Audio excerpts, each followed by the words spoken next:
time for Peninsula Oilers baseball on ESPN 1140 AM and 96.9 FM.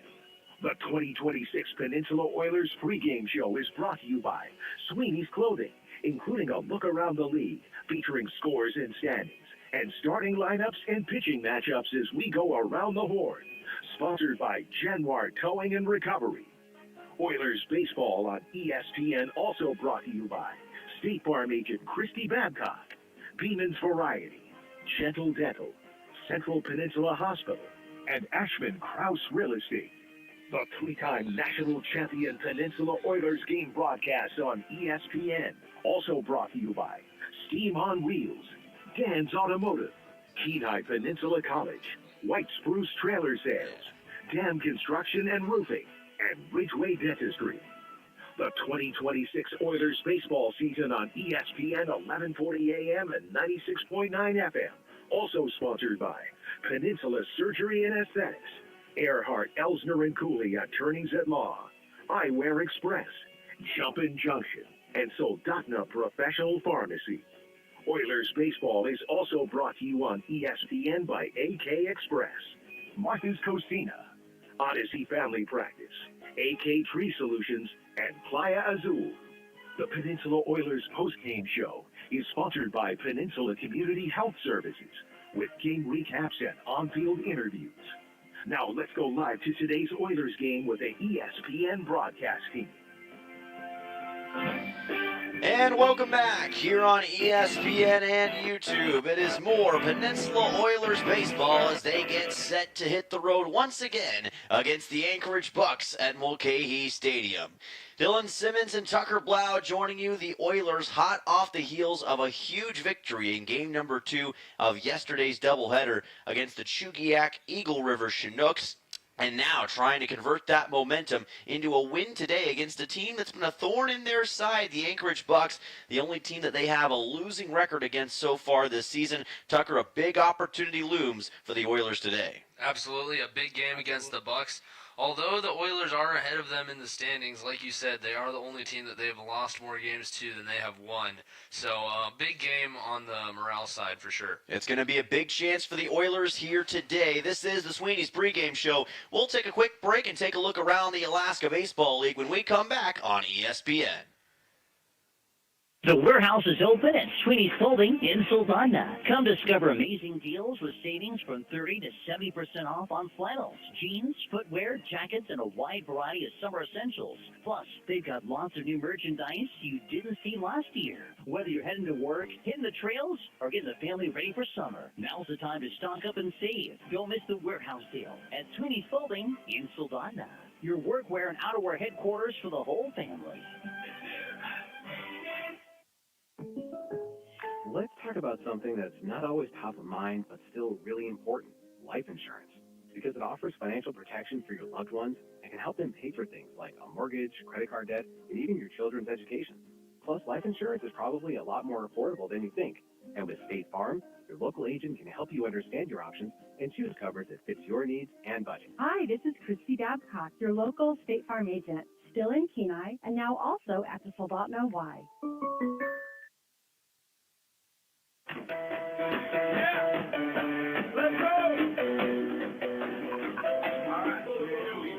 Welcome back. This is Oilers baseball on ESPN. Dylan Simmons and Tucker Blau joining you from Mulcahy Stadium, just a few minutes away from ABL action. And speaking of the Alaska Baseball League here on the Sweeney's pregame show, we're going to take a look around the league with all the league games taking place here on this Monday evening.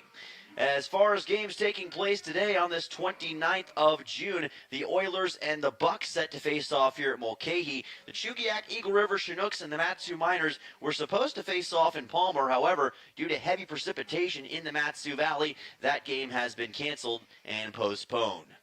Taking a look at the ABL standings, the Chugiak Eagle River Chinooks atop the Alaska Baseball League at 10-5, but the Oilers trailing right in behind at 9-6. They can increase their record with a win today. Matsu Miners are at 6-6 overall, Anchorage Bucs at 6-7, and the Anchorage Glacier Pilots at 3-11. The Bucs trying to get to that third slot in the ABL, possibly with a couple of wins in a row. That's your look around the Alaska Baseball League. When we come back, we'll have your Januar Towing and Recovery starting lineups. All that and more after the break on ESPN.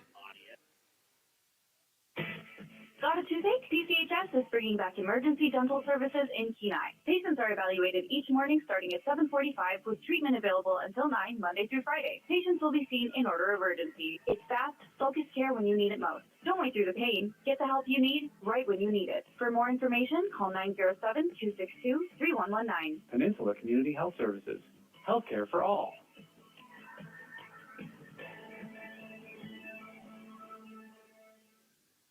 Officers of Beeman's talking with Steve. Beeman's is full of summer sports gear. Ain't that right, Steve? It is, Matt. So in soccer, we have a lot of youth soccer, shoes and shin guards and balls and socks.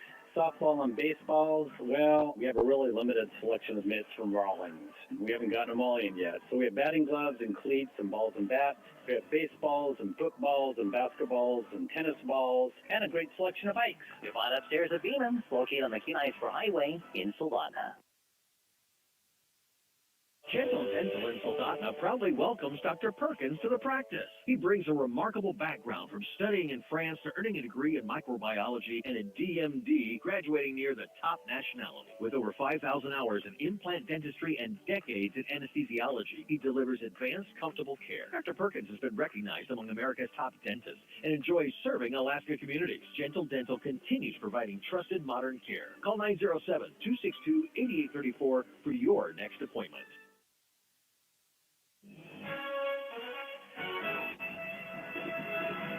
The Sweeney's Clothing pregame show continues as we go around the horn with today's starting lineups. Brought to you by Januar Towing and Recovery on ESPN. Welcome back here on the Sweeney's Clothing pregame show, and it is time now for your Januar Towing and Recovery starting lineups. If you need a tow or help recovering a vehicle or heavy equipment, call Januar Towing and Recovery at 907-394-6068.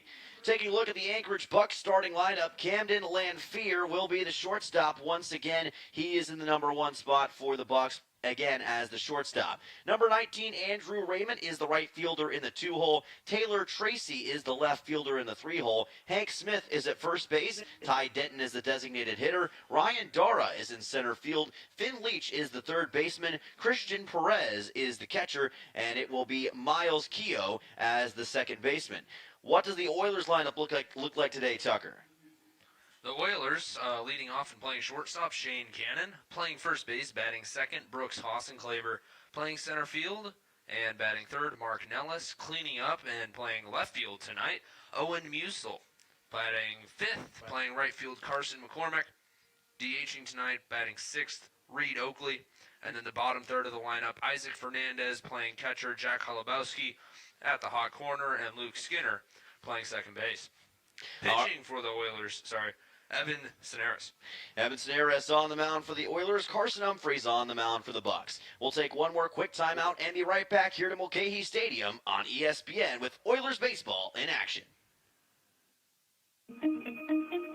Looking for a trusted healthcare partner for your whole family? Central Peninsula Family Practice and Pediatrics has you covered. From newborn checkups to senior care and everything in between, our friendly providers deliver person-centered care tailored to your needs. Convenient locations in Kenai and Soldotna, we're here to help you stay healthy at every age and stage of life. We've expanded our team to better serve you. Learn more at cpgh.org or call 907-714-4111 to book your appointment. Thinking about a new place to land here on the Kenai Peninsula? At Ashman Krause Real Estate, we believe real estate should feel clear, calm, and personal from the very first conversation. Whether you're buying your first home, moving across town, or preparing to sell, we guide you through every step with local knowledge and genuine care. Ashman Krause Real Estate at Jack White Real Estate, guiding you home with care. Yes, Steam on Wheels does install lift stations. Generally, a lift station is required with high groundwater or some type of elevational difference that's going to require a pressurized mound or bed. But they do provide an excellent sewer system when installed correctly. Conventional septics are the preferred way to go. But when you have high groundwater or an elevational difference where you've got to pump it up a hill to do it conventionally, a lift station may be the only way to go. Give us a call at Steam on Wheels, 907-262-3240.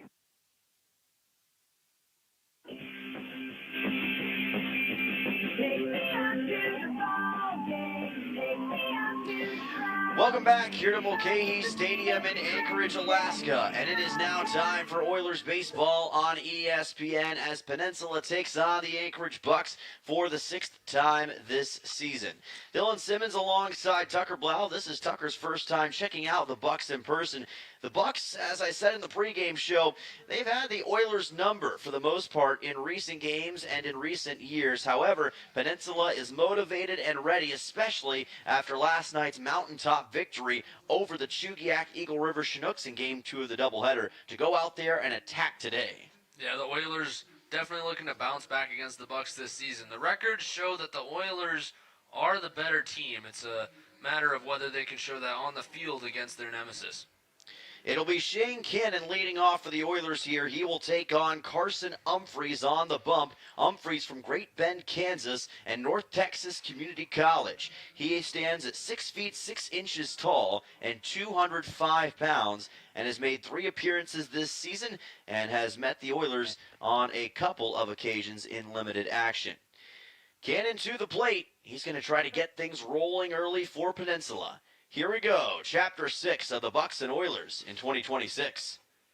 And a fastball by Humphreys is immediately in for a strike. That'll bring the count to 0-1. Some very slight raindrops coming down as this game gets going right at 6:01. Like you said, that game in Chugiak canceled tonight, so hopefully that rain doesn't make its way over here. 0-1 pitch just to the outside. Thankfully, most of the rain that's been falling here in Anchorage today has been of the lighter variety. Got pretty, not going to say messy in a severe way, but still got pretty rainy down in the valley. That's why that game had to be canceled, as Humphreys places this pitch high for ball 2. Of course, they will play that doubleheader later, will the Chinooks and the Matsu Miners. That'll be a critical one as well. 2-1 pitch to Cannon is outside from Humphreys for ball 3. The Bucs have been on a very odd schedule rotation, kind of the inverse of the Oilers. They have not played a game in 5 days. The Oilers have played nothing but games the last 5 days. 3-1 pitch. Cannon fouls this one on the ground, and that'll run it full. And that foul ball was well into foul territory, but Cannon running down the line anyway, because you could tell by the way the ball was spinning off the end of his bat, it had that potential to spin back into fair territory. So good job being aware of that and hustling down to first base, even though in this case it did stay foul. Yeah, good awareness by Shane Cannon, and he's shown that all season long. Can help the Oilers to many victories so far this season and remains a tremendous player for the Oilers at the plate. 3-2, and he just makes slight contact on a fastball to keep the count full. And no matter the outcome of this at-bat, Cannon has worked a quality at-bat. Of course, you still want to get on base, but just working this amount of pitches off the starting pitcher to begin is a victory in itself. 3-2 coming up from Humphreys. Delivers it to Cannon. It's high. It's ball 4, and that is a good start for Peninsula. They force a leadoff walk in the top of the first as Cannon takes his bag. As I was saying, working the count, and that's what working the count will do for you, a free bag for Cannon. Brooks Hossenclaver will come to the plate. Hossenclaver scored one of the 2 runs yesterday for the Oilers in that second game of the doubleheader. Was brought in on a sacrifice fly from Jack Holubowski that tied the game at 1 run apiece.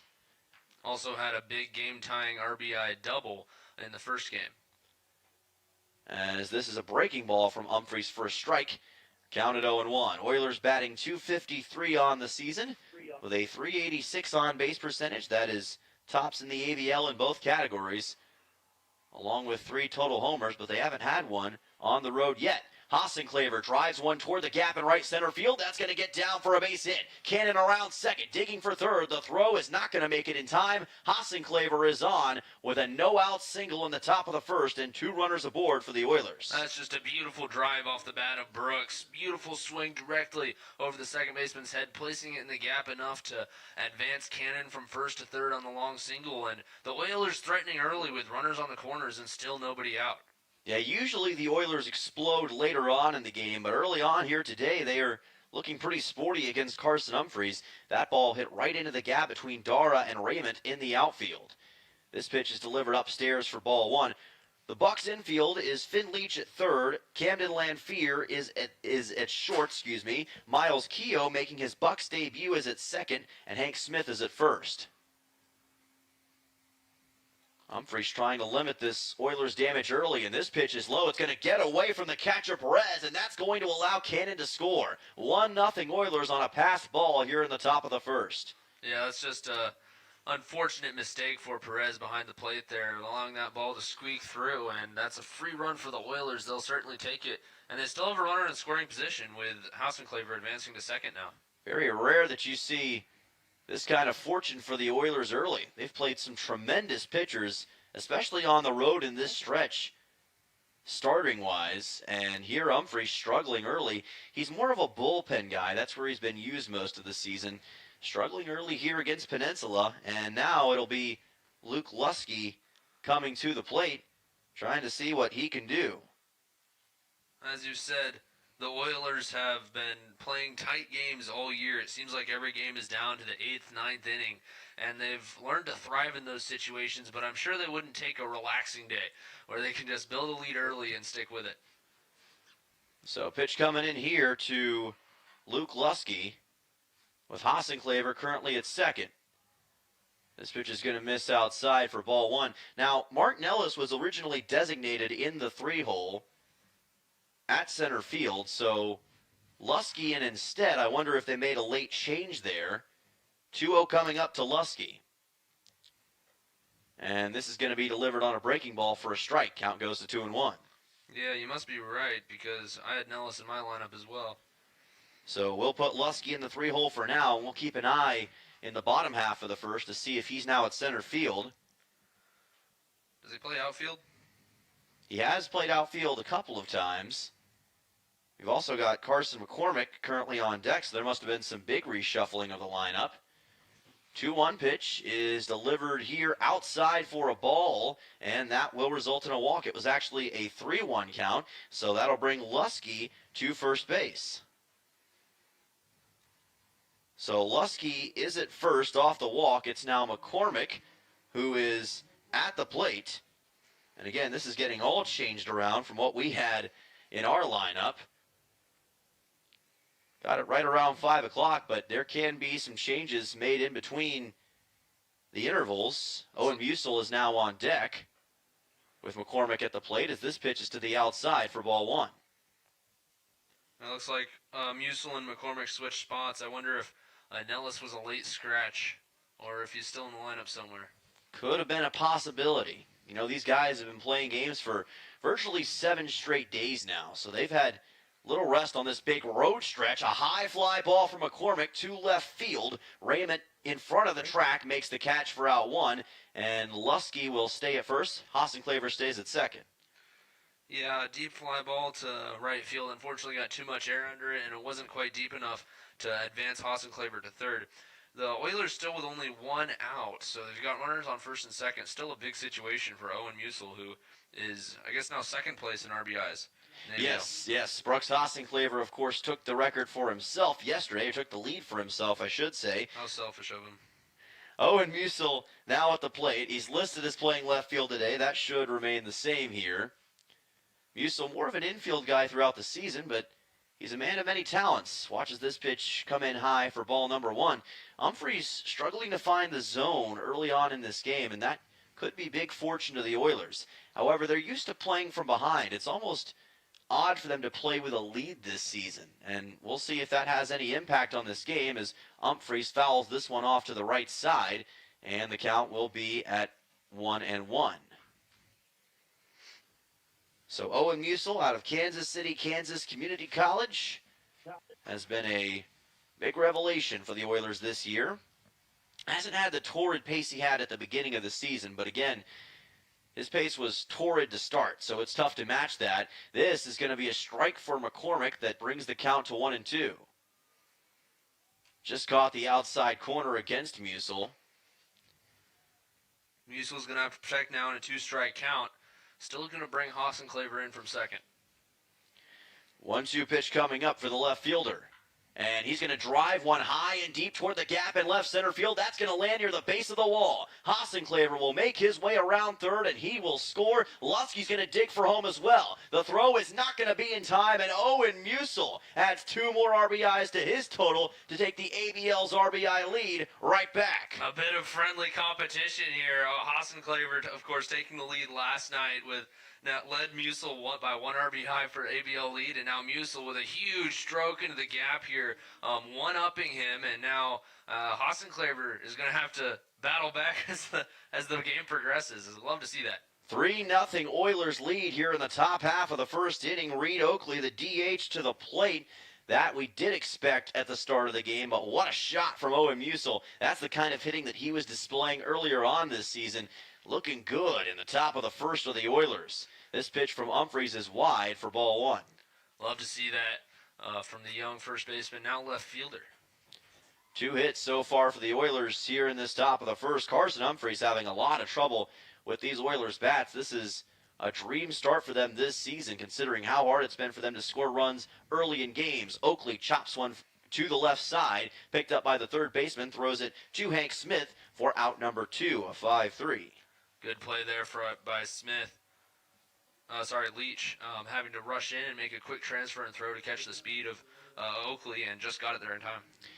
Isaac Fernandez will come to the plate, working as the catcher today in the 7-hole for the Oilers. Musil currently at second base in scoring position.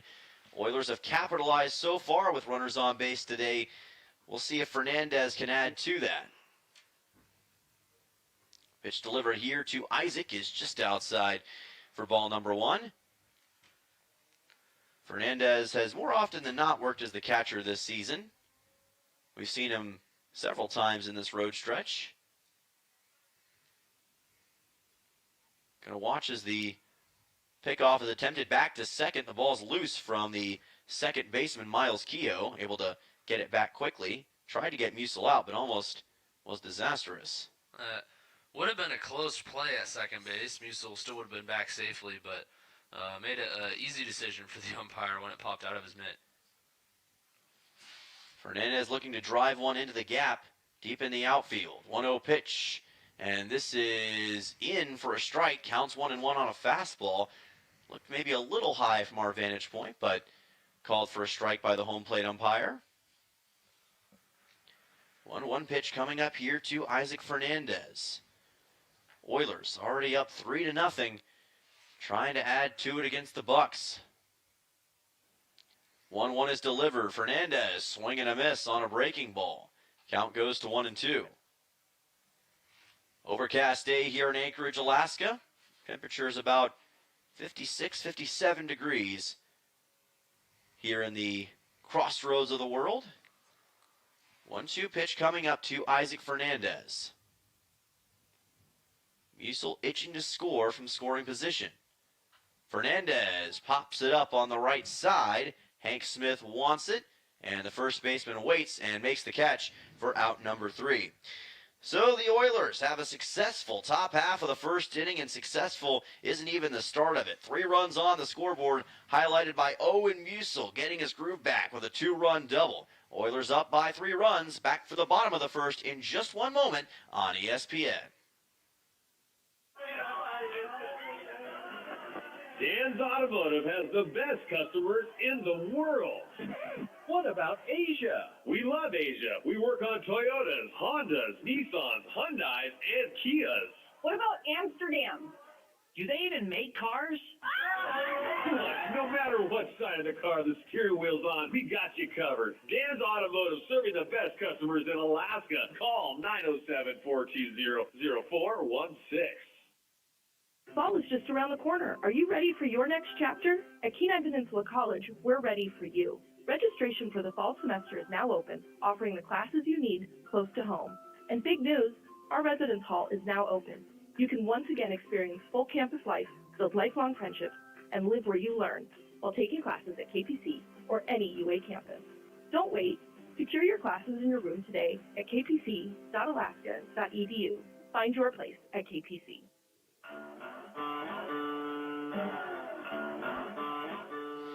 Welcome back here on ESPN. 3-0. Oilers on top of the Anchorage Bucs after just one frame of action on the Three Bears Alaska scoreboard. A sensational start. Owen Musil with a 2-run double, helping the Oilers to their current advantage. Now, we did have a different defense at the start of the game than to what we have now from our original starting lineup. So here's how it goes.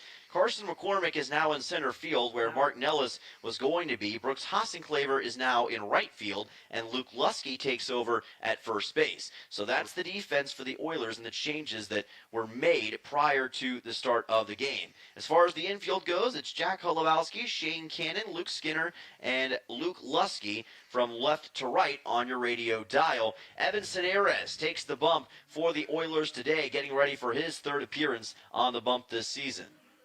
Usually Nellis being scratched from the lineup isn't a good thing for the Oilers, but today they managed to jump out to an early lead even without that potent bat in their lineup, scoring 3 runs in the first inning, something pretty much unheard of so far this Oilers season. Camden Lanphier comes to the plate. Yeah, Nellis will have to hopefully keep an eye on him and see if he can get back in playing order soon enough. Here's a drive into right center field for a base hit. And Camden Lanphier, who's been a thorn in the Oilers' side, gets a leadoff single on Cineres in the bottom of the first. Yeah, just a good swing of the bat opposite field directly over the second baseman's head. Not too much unlike Hassenclaver's single in the top of the first inning. But now the Oilers have that double play situation. Hopefully Cineres will be able to work around that leadoff base runner. Lanphier with a .333 average entering today's game, along with 5 extra base hits. That's hit number 19 of the year for him. He leads the Bucs in that category. As this pitch will be delivered by Cineres for a strike, counted 0-1. Bucs quickly trying to respond early in this game. Yeah, Bucs coming out quickly. Cineres throwing strikes, which is what you want to see. Hopefully the Bucs continue to make contact and they can make outs. This pitch is high for ball number 1 from Cineres. Evens the count at 1 ball and 1 strike. And Evan Cineres from UC San Diego, teammate of Shane Cannon, among others on this Oilers squad. Both those guys trying to show out in a big way today. And that will be strike 2. Good pitch by Cineres. Went off speed this time and placed it in perfectly. Cineres jumping out quickly ahead of Lanphier and now just needs one more to put him away. Last pitch against the Bucs on June 23rd in the first game of the road stretch just under a week ago. 1-2, and Cineres gets a called strike 3 on the lefty batter, Andrew Raymond. How about that from the man from UC San Diego? Out 1. Huge pitch for Cineres. Now a double play would end the game, and just a huge first out. That first out is always crucial to get, and Cineres garnering some of that momentum back from the leadoff single. Taylor Tracy comes to the plate. The left fielder is from the University of Tennessee at Knoxville. And, of course, that is a big-time SEC baseball school. They great history, great pedigree. Tracy trying to find his spot in that Vols lineup as this pitch goes outside for ball 1. Of course, he's not the only guy from a major conference who maybe didn't play as much for the said school he goes to this season, but he gets some great experience out here to prepare him for those big things ahead. Davis Weeks from Michigan State, who plays for the Pilots, is another one. Runner goes here, pitches outside, bobbled by Fernandez, and that will allow Lanphier to take second. Yeah, good jump from Lanphier, and I think Fernandez was thinking about the throw before he watched the ball all the way into the mitt, and fortunately he was able to stop it enough that Lanphier had to stay at second. If it gets by him all the way to the fence, Lanphier probably advances to third. So good job eating it and not trying to make the throw anyway. Yeah, sometimes it's better to just eat the situation and eat the ball instead of making what's a bad situation worse. 2-0 coming up, and this is just going to catch the outside corner for a strike.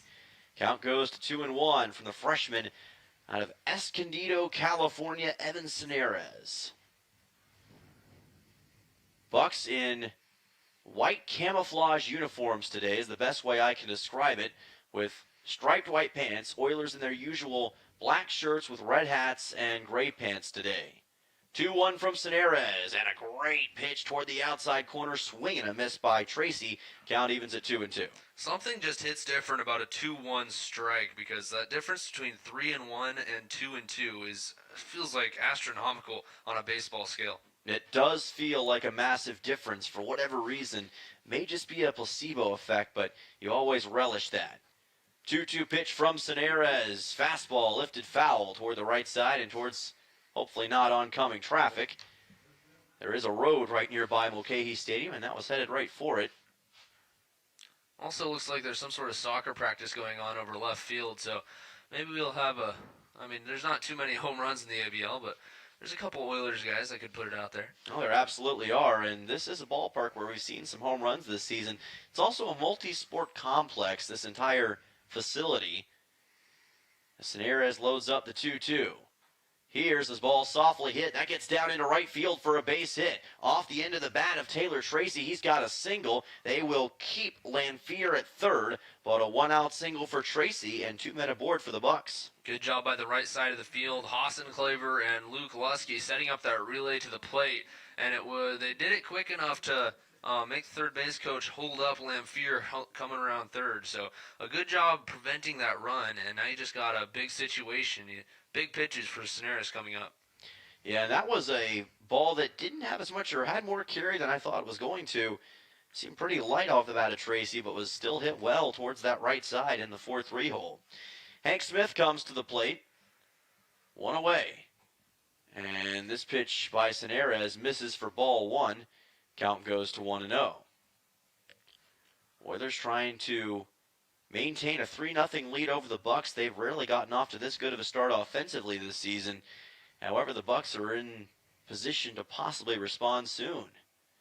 Senares 1-0, and he just misses the outside corner against the lefty batter Hank Smith, working as a first baseman for the Bucs once again.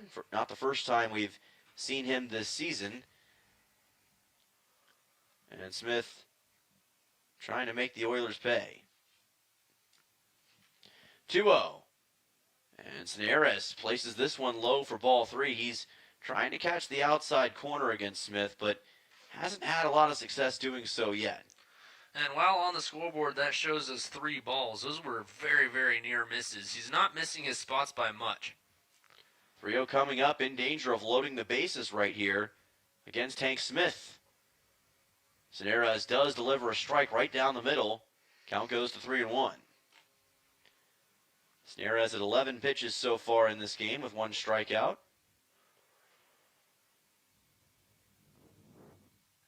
As he gets set to load up the 3-1 pitch to Hank Smith. Here it comes, and it's high and outside for ball 4. Bases juiced for the Anchorage Bucs. They've got Lanphier at third, Tracy at second, and now Hank Smith at first. And it looks like Caden Tharp is going to make his way out of the dugout to talk to Evan Senares for just a moment. We'll take a quick timeout as well and be back in 30 seconds to Mulcahy Stadium. Oilers up 3-0, but the Bucs threatening in the bottom of the first. Looking for the toughest trailers and equipment on the Kenai? Head to White Spruce Trailer Sales on K Beach Road, your local dealer for TYM tractors. That's right, they have TYM tractors and implements. Anything from TYM pallet forks, box blades, snow removal, and more. Built to work as hard as you do. From sales to service, they've got the parts you need to keep your equipment running strong all year long. Speaking of service, White Spruce offers a full-service shop with special discounts for commercial companies because supporting local businesses matter.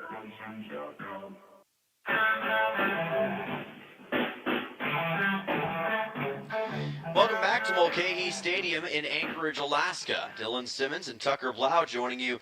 3 men on base here for the Anchorage Bucs in the bottom half of the first inning. Oilers on top 3-0 on the Three Bears Alaska scoreboard. Ty Denton, the DH, comes to the plate as the Bucs are trying to quickly respond against Evan Senares, who just met with pitching coach Caden Tharp and delivers a strike here to bring the count to 0-1. Peninsula trying to get their first road win against the Bucs this season. Their first game of the road stretch was against Anchorage, and they lost that contest. And now they're trying to put that behind them, get a victory here in Game 7 of the road stretch. And a breaking ball, late called by the home plate umpire, but strike two. Yeah, huge situation for Sonares here. That walk, while it does load the bases, that opens up forces at all spots. So it makes for an easier double play if you can hit it to one of the positions or a play at the plate potentially.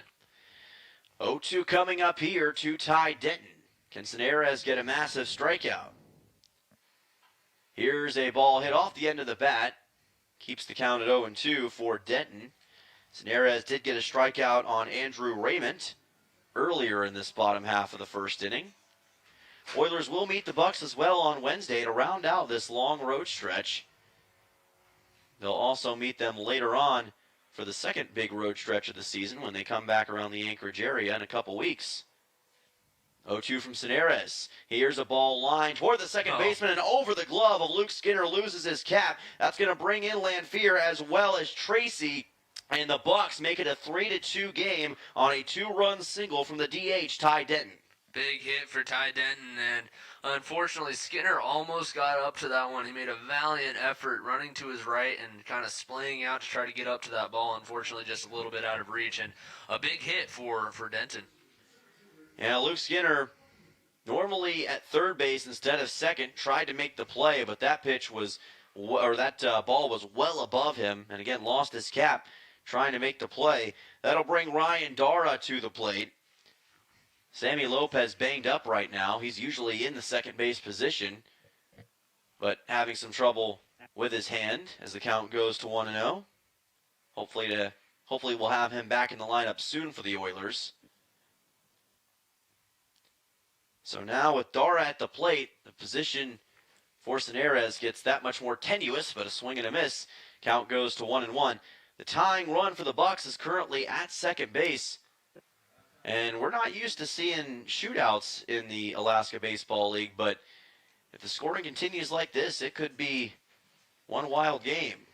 Yeah, a rare high-scoring affair so far, and the Oilers looking to tighten up the pitching a little bit and keep the Bucs a little more down. 1-1, well outside on a breaking ball from Sonares. Count goes to 2-1. Usually starting pitching has been a strength of both teams this season, so a little odd to see how it's turned out in this first inning so far, but sometimes you're going to get those oddity contests, and that could be what this game's turning into. 3 hits already for the Bucs on Evan Sonares as he places this pitch wide. That brings the count to 3-1, and it looks like they're going to start maybe getting some guys warmed up in the Oilers bullpen in case they have to bring in a new one for Evan Sonares.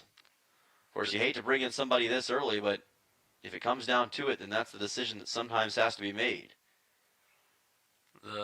This is a big out right here if they can get it, and not a guy you want to walk, because you certainly don't want to juice up the bases for Leach, who was tied for Musil for the league lead in RBIs for quite some time. Yeah, Finn Leach with 10 RBIs on the season hasn't played in 5 days, so hasn't really had a chance to extend what was his record. He might get a shot here. Sonares does deliver a big second strike, just catches the outside corner of the plate to run the count full. 3-2 coming up. Sonares at over 20 pitches so far in this bottom half of the first inning. The Bucs have tested him in a big way thus far in this game. Payoff pitch coming up. Dara with a fly ball foul towards the Oilers bullpen. Lands in the bleachers on the right side to keep the count full for the center fielder. And it looks like Fernandez will exchange some signals with Sonares here.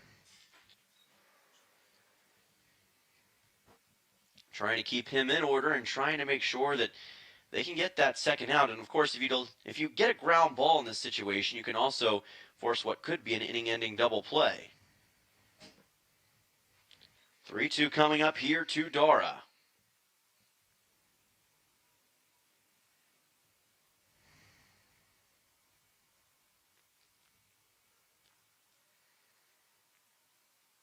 Payoff pitch from Sonares is delivered, and after all that buildup, it's another foul ball for Dara. back towards the roadway behind us, keeping the count full at 3-2. Dara battling hard in the 3-2 count, and Cineris would rather get him sooner rather than later. Doesn't want the setback to extend. Payoff pitch coming up. Cineres being tested in some deep water by Ryan Dara here. Can he fool him for a strikeout? 3-2. This is a ground ball, chance to turn two. One out at second. The throw to first is in time. A 6-4-3 double play. Great work to close out the bottom half of the first inning. The Bucs put 2 runs on the scoreboard but can't capture the lead. 2-run single from Ty Denton. And it's a 3-2 game after 1. We'll be back for the top of the second in just a moment on ESPN. Don't go anywhere with Oilers baseball. Looking for the toughest trailers and equipment on the Kenai? Head to White Spruce Trailer Sales on K Beach Road, your local dealer for TYM tractors. That's right, they have TYM tractors and implements. Anything from TYM pallet forks, box blades, snow removal, and more. Built to work as hard as you do. From sales to service, they've got the parts you need to keep your equipment running strong all year long. Speaking of service, White Spruce offers a full-service shop with special discounts for commercial companies because supporting local businesses matter. Looking for a solid job with great pay and room to grow? Dam Construction and Roofing is hiring roofers and general laborers across the Kenai Peninsula. They offer competitive pay based on experience, overtime opportunities, paid sick leave, and full-time seasonal work. No experience? No problem. If you're dependable, motivated, and ready to learn, they'll provide the opportunity. Join one of the Kenai Peninsula's fastest-growing roofing companies. Call 907-262-3996 today or visit dambuilt.com. Dam Construction and Roofing, building careers one roof at a time.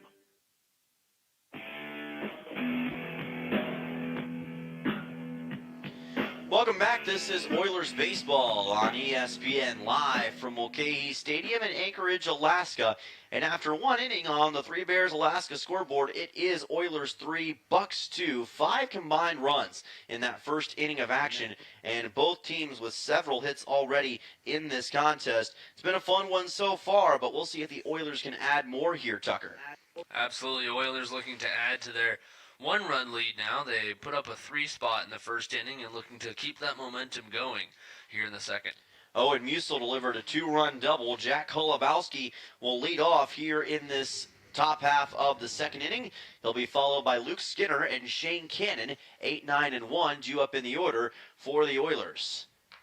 Carson Humphreys is still on the mound for the Bucs here, but is already 26 pitches into this game. Both pitchers for both sides being tested so far.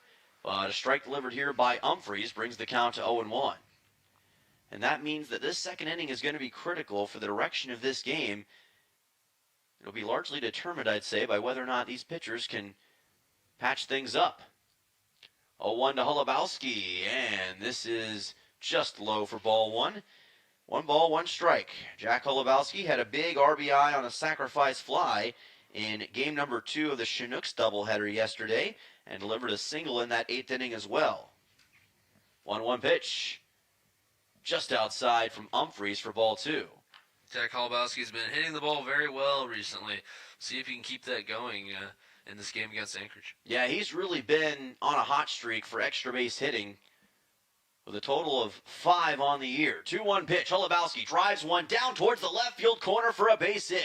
Holubowski should be able to get 2. He's digging for second. The throw is never going to make it in time. And Jack Holubowski gets another extra base hit to add to his collection. It's a leadoff double in the top of the second. Collection is an understatement. Holubowski has just been hitting doubles left and right this year.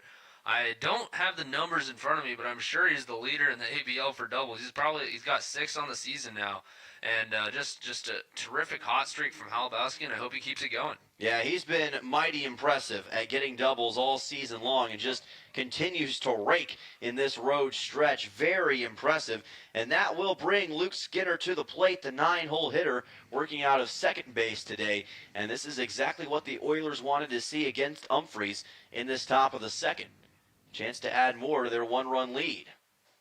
Humphreys delivers. That's well inside for ball number 1. Almost made contact with Skinner on the fastball, bringing the count to 1-0.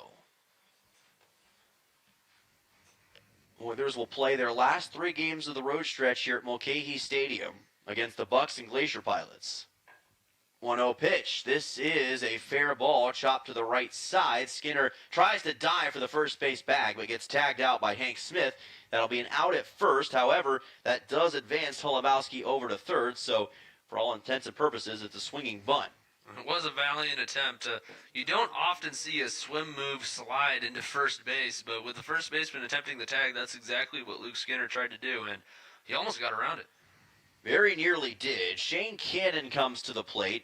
And again, Holubowski's now at third, so all you need here with one out is a sac fly to bring in that run. But, of course, with the way that these guys have been raking so far, you want more. Cannon fouls this one off. It's going to go up over our press box here at Mulcahy. 0-1 coming up to Shane, who got on with a walk in the top half of the first. Whenever you see the order back up this quickly, if you're the opposing team, that's normally not a good sign. But it's a great sign for the Oilers. Breaking ball from Humphreys, though, really nicely placed for strike two. So I did finally find the stats, and it looks like Holubowski is one double ahead now of actually Lamphere, who's leading off for the Bucs tonight. Top two guys in doubles in the ABL right now. 0-2 pitch. That is high for ball number one. And, of course, that's always a big part of your game if you're a guy who's able to get it into the outfield as frequently as they do. And a 1-2 pitch to Cannon here, popped up on the left side barely, and the catch is made by Miles Keogh for out number two. Yeah, it's a big out. You now have two down with that runner on third base, and you're going to need a base hit to score that runner. Thankfully, you're back to the top of the lineup, so you're at the top. You're in the top third of the lineup, so you've got a good opportunity here with Austin Claver. Brooks Claver will come to the plate for the Peninsula Oilers here. Claver originally slated to work as the first baseman, but he's now in right field for the Oilers in this game. Has a two-out situation and fouls this one off the end of his bat. It goes right up over us here in the press box, and the count goes to 0-1. Brooks Claver had pretty solid series against the Matsu Miners in that two-game set, and has been tremendous at home this year as well. 0-1 pitch is delivered for a strike. Count goes to 0-2. Just caught the top part of the zone for Humphreys that time. 0-2 pitch coming up to Claver, and he's got to be careful in this situation to avoid a strikeout. Claver already has a hit today, singled and scored in the first inning, so hopefully he can keep that momentum going. 0-2, Claver drives one towards left field, and the catch is made on the run by Taylor Tracy for out number three. Put a pretty good handle into it, but Tracy able to come up and make the catch. So the Oilers get a runner all the way to third as Jack Holubowski gets a leadoff double, but then three straight outs on Peninsula. Oilers still on top 3-2. We'll be back for the bottom of the second right here on ESPN in just one moment. When trying to find a dentist, it can be challenging, and Ridgeway Family Dentistry knows this. Ridgeway is a new state-of-the-art facility offering you pain-free dentistry and is family-friendly. Even if you don't have time to have multiple appointments, Ridgeway Family Dentistry can complete all your treatment in one easy visit. At Ridgeway Family Dentistry, they know how important it is to have a smile and know how that can change your life. For your next dental appointment, call Ridgeway Family Dentistry at 262-8404. The World Cup's coming and everybody's talking defense. Here's a strategy that works long after the final whistle. If your family is complete, a no-needle, no-scalpel vasectomy is a safe, effective move. If you're done building your team, it may be time to strengthen your defense. Dr. Alvarez can perform your procedure in Soldotna or Homer. It's quick, comfortable, and a whole lot easier than chasing toddlers into extra time. Don't leave your future up to a lucky bounce. Call Peninsula Surgery and Aesthetics 907-235-1010 and schedule your no-needle, no-scalpel vasectomy. Score some peace of mind and enjoy the games.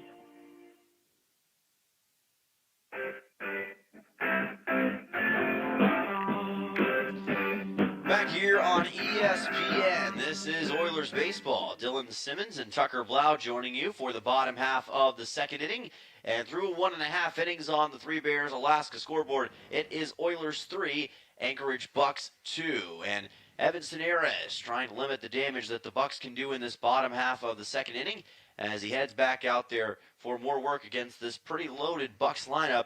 They're going to have Finn Leach, Lucas Perez, and Miles Keough, 7, 8, 9, due up in the order here. Oilers looking to keep that momentum going from the offensive side of the ball. They gave Soneras had a led off 2 runs in the bottom of the first, but hopefully you can ride this offensive momentum the Oilers have been able to garner and bring that on to the mound. Leach to the plate, lefty batter against Soneras. Watches a strike go by. Count goes to 0-1. As always, the top of the batting order, by the way, brought to you by State Farm agent Christy Babcock. Make sure to protect yourself and your assets by putting Christy and her team at the top of your lineup. 0-1 pitch by Soneras, delivers a fly ball over to left field, but fouled by Finn Leach. Count goes to 0-2. Of course, Leach entered the day with 10 RBIs so far on the season, which is behind now both Brooks Hassenclaver as well as Owen Musil in the 7-hole tonight for the Bucs. Trying to see what he can do. And this pitch is delivered high by Soneras for ball number 1. Leach had a terrific series against the Oilers down in Kenai, helping them to a couple of wins against the Oilers in that home series. 1-2 pitch coming up from Soneras. Delivers this one just outside for ball 2. That was a pretty near miss as he tried to catch the outside corner and maybe catch Leach in a tough spot. Still on a 2-strike count, so you can still go after him right here. 2 balls and 2 strikes coming up from Soneras. Delivers, and no, just missed it outside for ball 3. That was even closer. Home plate umpire, though, said it was just outside, and we'll have a payoff pitch coming up. 3-2 on the way from Soneras as he tries to get a K on Finn Leach. Easier said than done. Leach making him earn it. Payoff pitch, another foul ball directly into the netting below us. Bucs as a team have the most home runs of any team in the ABL this season with 4. A .240 team batting average, a .349 on base percentage, and a .320 slugging percentage. Very adept offensive team. 3-2 from Soneras, and another foul ball by Finn Leach. He is not going down easily here, Tucker. Yeah, Finn Leach battling hard here, which is what good hitters do, and Soneras hopefully will find a way to get around him and punch him out. Leach with a .311 average on the season, .407 on base percentage, 14 hits, and again the 10 RBIs total. Payoff pitch from Soneras. Here's a drive fouled right towards the fans over there on the right side of the ballpark. Thankfully the fence kept the ball away from them, and the count remains full at 3-2. Another payoff pitch coming up for Soneras, who again is having to earn this one against Finn Leach, who just refuses to go down easy. No outs here in the bottom half of the second inning. Oilers looking for their second straight win on the road. Payoff pitch. And a called strike 3. Great fastball down the middle by Evan Soneras for his second strikeout of the game. Got his first against Raymond and gets one on Leach here. Excellent pitch from Soneras right at the bottom of the zone, and Leach wasn't able to pull the trigger and ends up walking back to the dugout. Very close margins in that at-bat for Finn Leach, but unfortunately for him, ends up on the wrong side of the exchange. Lucas Perez, the catcher, is now at the plate.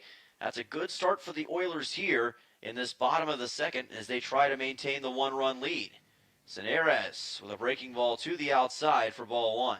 We've talked about it before, but that first out of every inning is always so crucial, more crucial than you'd think. And the ratio between scoreless innings that started with a base runner or started with an out is very, very wide. 1-0 from Soneras. Popped up on the right side into shallow right field. Second baseman Skinner wants it, and he makes the catch for out 2. Skinner did a good job blading back into the outfield instead of trying to backpedal and managed to get underneath it and make the grab. Miles Keough will come to the plate for his first at-bat of the season. He's a new guy for this Bucs team. First time playing against the Oilers this year. He's from the University of South Carolina. He's a Gamecock, 5'11", 190 pounds out of Phoenix, Arizona, where a lot of the Oilers players originate from. First at-bat comes against Evan Cineres, and he watches a pitch just catch the outside corner for a strike. Counted 0-1. A couple of D1 guys matching up here with Cineres and Keogh. The 0-1 is right down the middle. Great fastball from Cineres, brings the count to 0-2, and he looks a lot more relaxed and a lot more confident, I think, in this bottom of the second, Tucker. Yeah, I think especially that strikeout put that confidence back in his step, pep in his step, if you will, and great job getting ahead of Keogh here. 0-2 offering. Just misses the outside corner for ball one. You can see Holubowski from third base started trotting back in towards the dugout and has to return now, but it's just outside. Yeah, just barely missing that outside corner. Again, can't take anything for granted here in the Alaska Baseball League.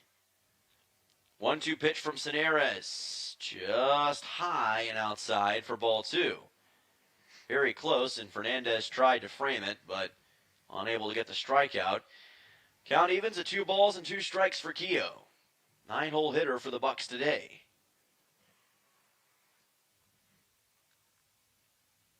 Two-two pitch from Cineres. Swing and a miss, and strike 3 is called. 2 strikeouts in the inning for Evan Cineres, and a 1-2-3 inning for the Oilers. Your score still after 2 innings, Oilers 3, Bucs 2, and Peninsula showing out early here at Mulcahy Stadium. We'll be back for the top of the third in just a moment on ESPN. Don't go anywhere.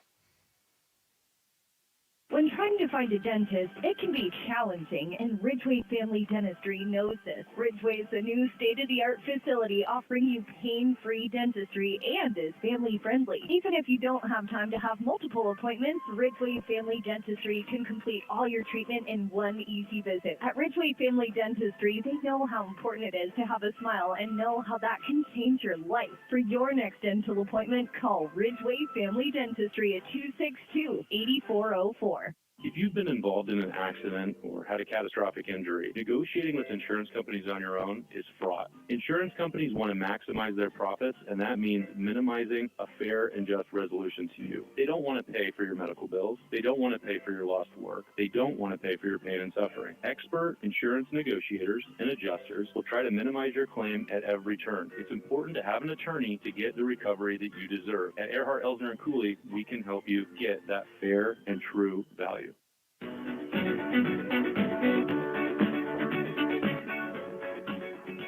Oilers on top of the Anchorage Bucs here in Anchorage, Alaska. This is Oilers baseball on ESPN. Trying to feel a little groovy here in the crossroads of the world. It'll be Luke Lusky coming to the plate, the number 3 man in the order. He'll be followed by Carson McCormick and Owen Musil. Oilers trying to extend this 1-run lead. Can't take anything for granted, especially early on.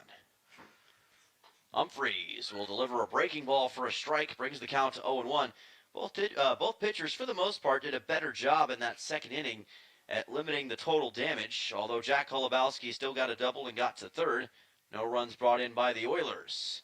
This pitch is low for ball 1 from Humphreys this time. Yeah, after 5 runs were put up in the 2 opening frames in the second inning, after that leadoff double, like you said, by Holubowski, pitchers combined to retire 6 straight, so pitchers definitely starting to get back in the groove. Lusky pops this one up. Perez camps underneath it, and the catcher's got it for out 1. About as routine of an out as the Bucs could hope for here in this top half of the third.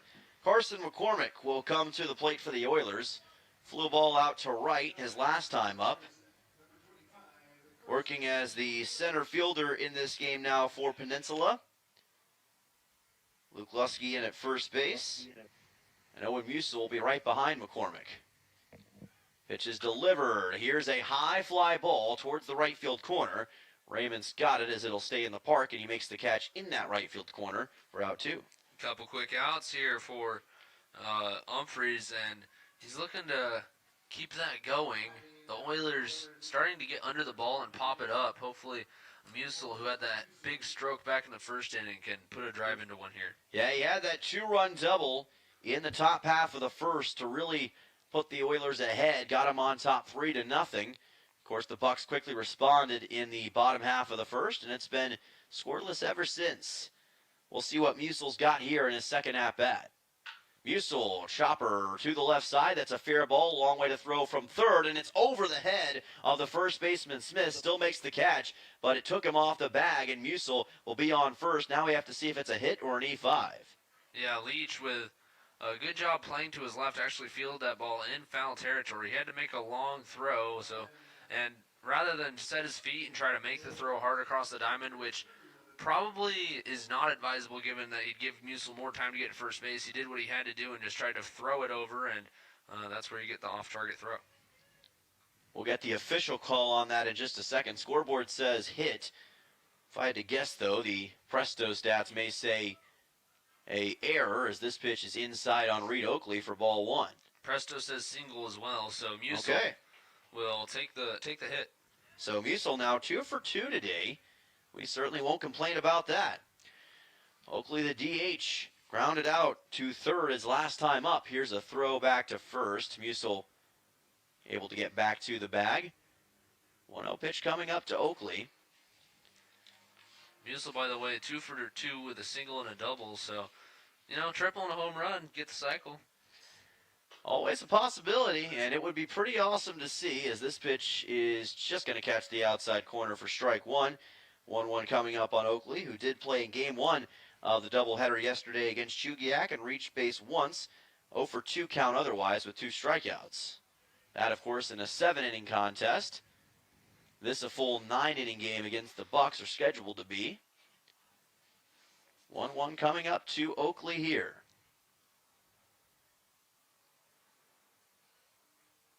Humphreys delivers, and he tried that same pitch toward the outside corner on the breaking ball and missed it for ball 2. It's a good pitch when he lands it, just that time it was a little off. 2-1 coming up here to Reed Oakley. What does he have in the chamber? He's going to watch a fastball go by for a strike, count at 2-2, clipping the top part of the zone for Carson Humphreys that time. Oakley grounded out to third in his last plate appearance, looking to advance Musil around the bases here in his second try.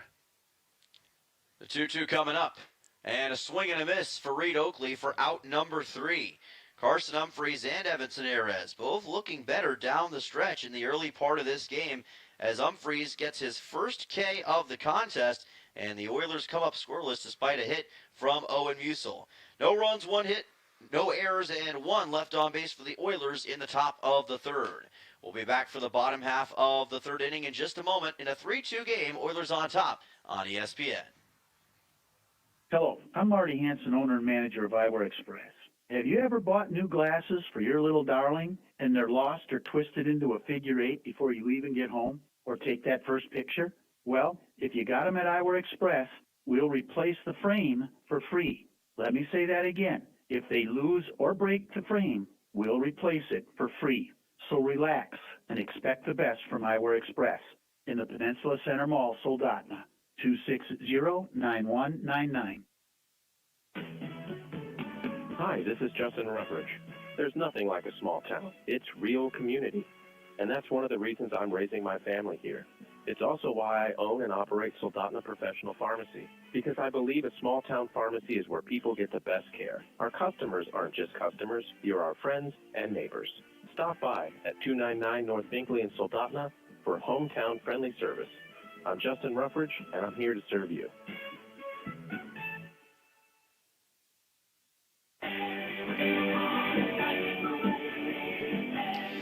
Welcome back here to Anchorage, Alaska. Dylan Simmons and Tucker Blau joining you from Mulcahy Stadium. And on the Three Bears Alaska scoreboard, after 2.5 innings, it is 3-2, Oilers on top of the Anchorage Bucs. It's been scoreless since the first inning of action. Give credit to Carson Humphreys and Evanson Erez, the pitchers for today's game. They've been a lot better in this second and third inning so far.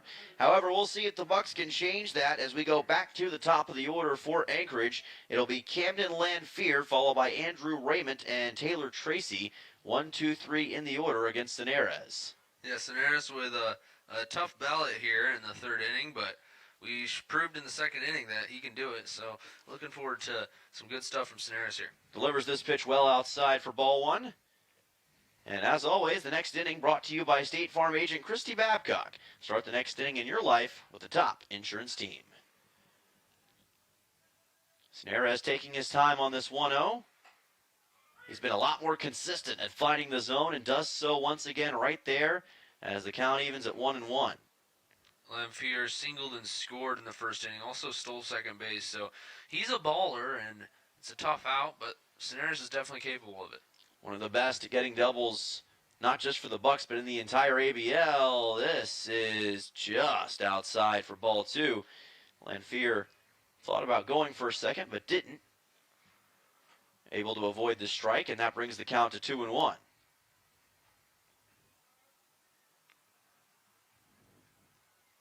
Lamphere, one of the toughest outs the Oilers have had to deal with this season, and this pitch misses high and outside for ball 3.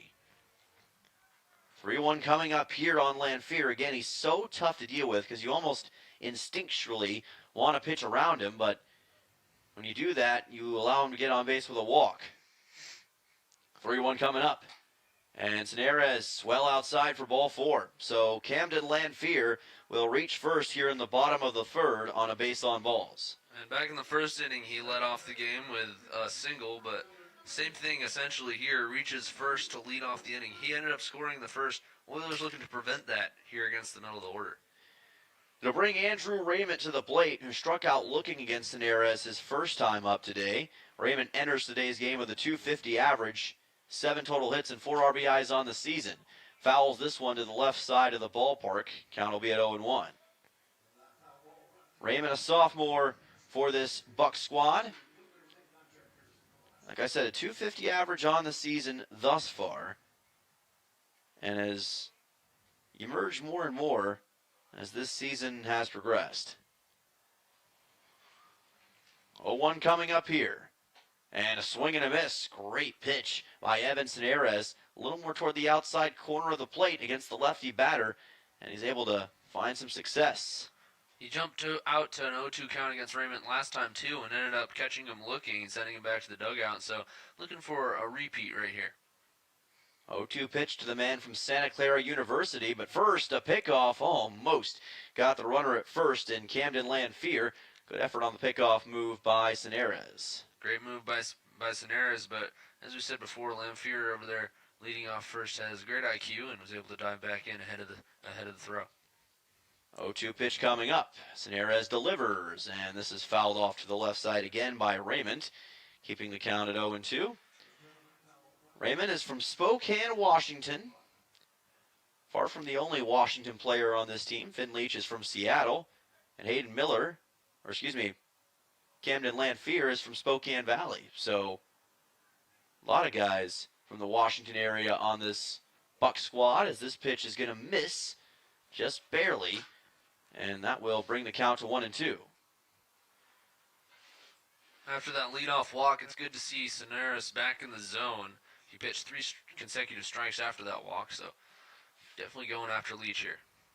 1-2 pitch from Cineras, and that's a hit by pitch. He caught Raymond, looked like on the right side of the body, maybe towards the lower right part of the leg. Either way, he's on to first with a hit by pitch and 2 runners aboard for Anchorage.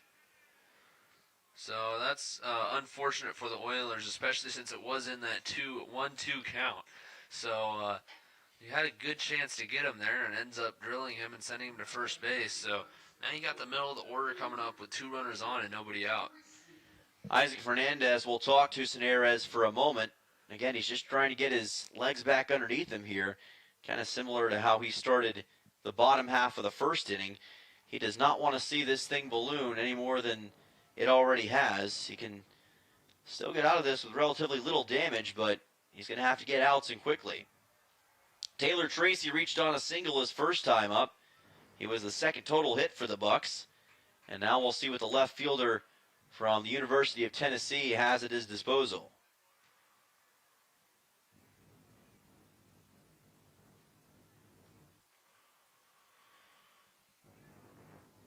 Cineras taking his time here, trying to reset. Here's a fly ball foul toward the right side. Count goes to 0-1. And Tracy forgot to mention this. He's also recently committed to a new university. He's going to be going to TCU, Hails from Austin, Texas. So that'll take him closer to home. Still has that UT affiliation from this past year, but he will be going to TCU. So going from one D1 college to another, and going from the SEC to the Big 12. See what he can do with the Horned Frogs, but right now we're trying to see what he can do with the Bucs as he drives a high fly ball deep to right field, and the catch is made by Hossenclaver near the warning track. That'll be out number one. The runner from second tags and advances to third. It's Lanphier. Runners at the corners for the Bucs. Boy, off the bat, I thought that might be trouble for Hossenclaver, but great job. Again, blading back instead of trying to backpedal back to it and able to make a quick grab. Way too deep, of course, to get Lanphier advancing to third, but nice play out there and right.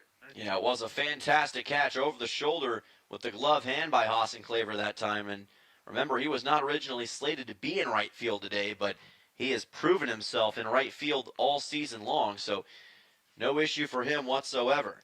Hank Smith is at the plate. Reached on a walk last time against Cineres, and a nice pitch toward the inside corner. Count goes to 0-1. 7 total hits in this game between the two teams, 4 for Peninsula and 3 for the Bucs so far. 0-1. Here's a drive towards right. Hossenclaver back. He's not going to be able to catch this one. That will score Lanphier, and the game is all tied up. It's an RBI single for Hank Smith, who's aboard for the second time today, and it's 3-3 here at Mulcahy.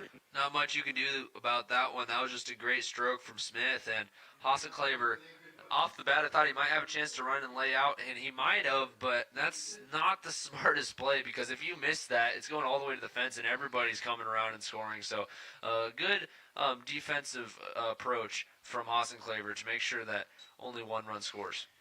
Ty Denton comes to the plate, delivered a 2 RBI single back in the first inning, and now has a runner at the corner representing the lead run for the Bucs. This pitch well outside from Cineres for ball 1. Count goes to 1-0. Good work by Fernandez to keep it in front of him. Again, Denton 1 for 1 already today. He's got Smith at first with Raymond currently at third. 0-1. Cineres tried to catch the outside corner and missed. Count goes to 2-0. Cineres with 3 strikeouts so far, but having some more trouble with consistency in this bottom half of the third inning. We'll keep a close eye on that Oilers bullpen to see if and when they want to make the change. And that pitch is high and outside for ball 3. Denton with that big 2 RBI single back in the first inning. And hopefully Cineres can get it back in the zone here, but he might be having flashbacks. Doesn't really want to give him something to hit. 3-0 count coming up to Denton. Cineres could be in a world of trouble in just a moment. Got to be careful. And he does get the fastball for the strike. Brings the count to 3-1. Of course, it's always an uphill battle trying to work your way out of a full count, but Cineres is certainly capable. Bucs fell behind 3-0 early. Answered in the bottom of the first, and now trying to take the lead here in the bottom of the third. Cineres on a 3-1. That's high for ball 4. And that will send Ty Denton to first. Bases juiced again for the Bucs as Ryan Dara gets ready to come on. And this becomes even more precarious for Evan Cineres. Yeah, bases juiced for Dara, who grounded into that double play in the first inning. That would certainly be welcome for the Oilers right now. And they could use some sort of double play or something to help out here, but it looks like before that, Dave Dawson is going to make his way to the mound, and I would suspect we'll see a pitching change, and it looks like we will. So that should end the day for Evan Cineres. Gets through with 2 1/3 innings to start the game. Had a little bit of trouble with this Bucs lineup, but still had 3 strikeouts to show for it. We'll see who makes the play out of the bullpen. We'll be right back in just a moment. Game all tied up at 3-3 between the Bucs and the Oilers on ESPN.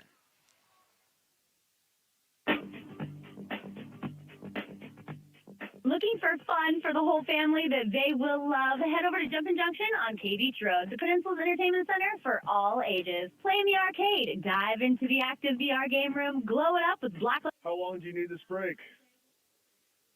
Let's go Save more about a parties minute or and so. so much more. You can book them now at Good. on Katie's Road, Sounds good. Junction Junction, where there's fun for the whole family. I was told if you could sing it, you can remember. So I want to try this. First, if you ever need a tow truck for any reason, I want you to remember Genwar Towing 394-6068. Maybe you're on a date and you slide in the ditch. Call Genwar Towing 394-6068. You really shouldn't sing. Maybe I need more reverb. Genwar Towing. Not so much. Genwar Towing, 394-6068.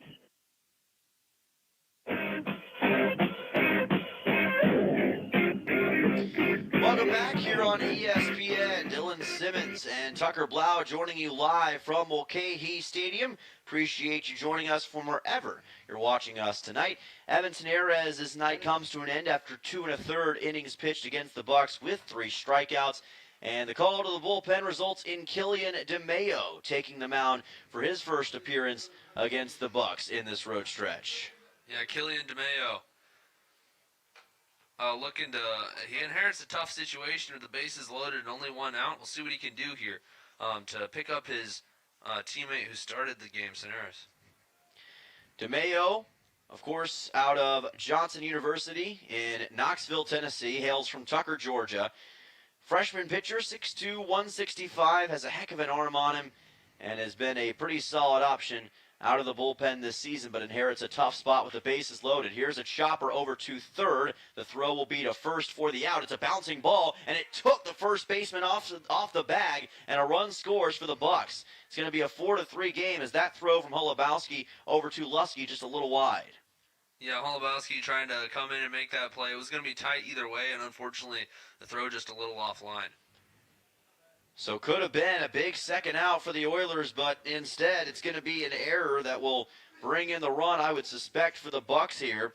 Finn Leach will come to the plate, who struck out looking his last time up, as Dara is at first.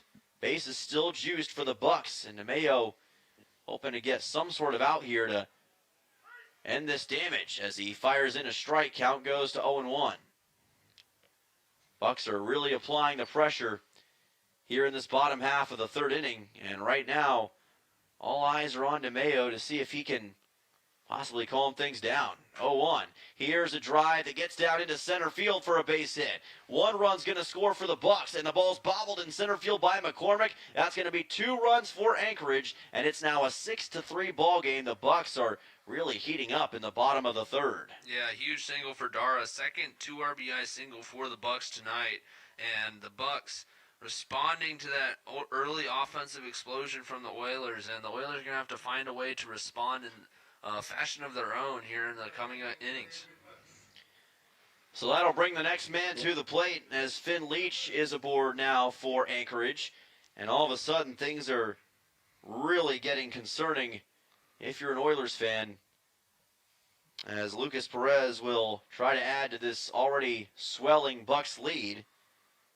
Leach will be credited with at least 1 RBI there. We'll check the stats as we follow along. Perez popped it up to the second baseman his last time up. It's now 6-3 here in this bottom of the third, as DeMayo places a breaking ball to the outside for ball number 2. And right now DeMayo's got to be able to find the strike zone consistently in order to keep this thing from getting any worse. 2-0 pitch coming up for Perez. DeMayo delivers, and he places it high for ball number 3. Count will be at 3-0 here for Lucas Perez, and again, the Bucs just really taking advantage of some mistakes by the Oilers in this contest, putting themselves in this position. 3-0 DeMayo places it low for ball number 4, and that loads the bases for the Bucs. Perez is now over at first, with Leach at second and Ryan Dara at third.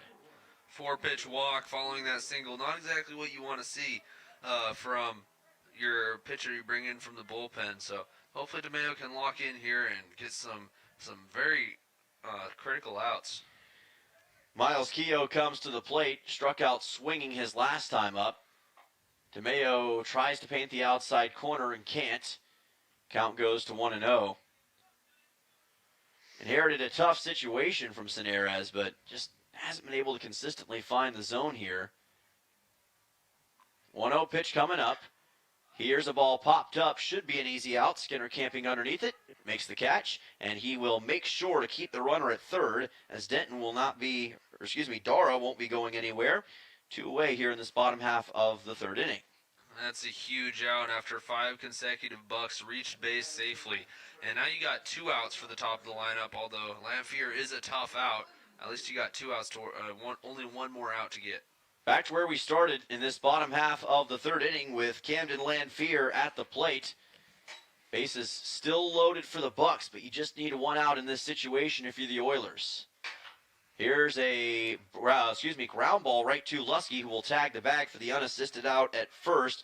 So the bottom half of the third comes to an end right there, but the Bucs take full advantage of the situation. 4 runs scored against the Oilers, and Peninsula is going to have a hole to try to work themselves out of in the top of the fourth. We'll be back in just a moment on ESPN. Don't go anywhere. Bucs is making savings easier than ever with new promotions that give you discounts no matter how much you spend. Enter your phone number and checkout to unlock active deals and rewards every time you shop. Not a member? No problem. Just scan the QR code in store and sign up in seconds. Start earning rewards at just $5 and get double rewards when you spend $50 or more. Don't miss out. Your rewards are tracked right on your receipt and easy to use in the app. Bucs. More savings, more rewards every time you shop. Everyone knows the struggle. The DMV keeps bankers hours while they're stuck at work. That's where AK Express rolls in to save the day. They handle the services people need, and that's why they want you. Open until 6 p.m. Monday through Friday and Saturdays 11 to 3. AK Express makes busy schedules easier. Conveniently located at the corner of K Beach and West Poppy Lane. Makes everybody rides again. AK Express, where convenience is king.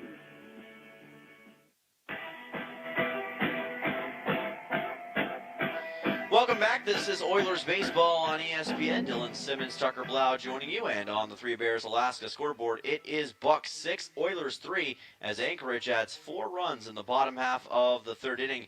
Doing the middle 3 innings of the contest, it is Tucker Blau on play-by-play. Tucker, take it away.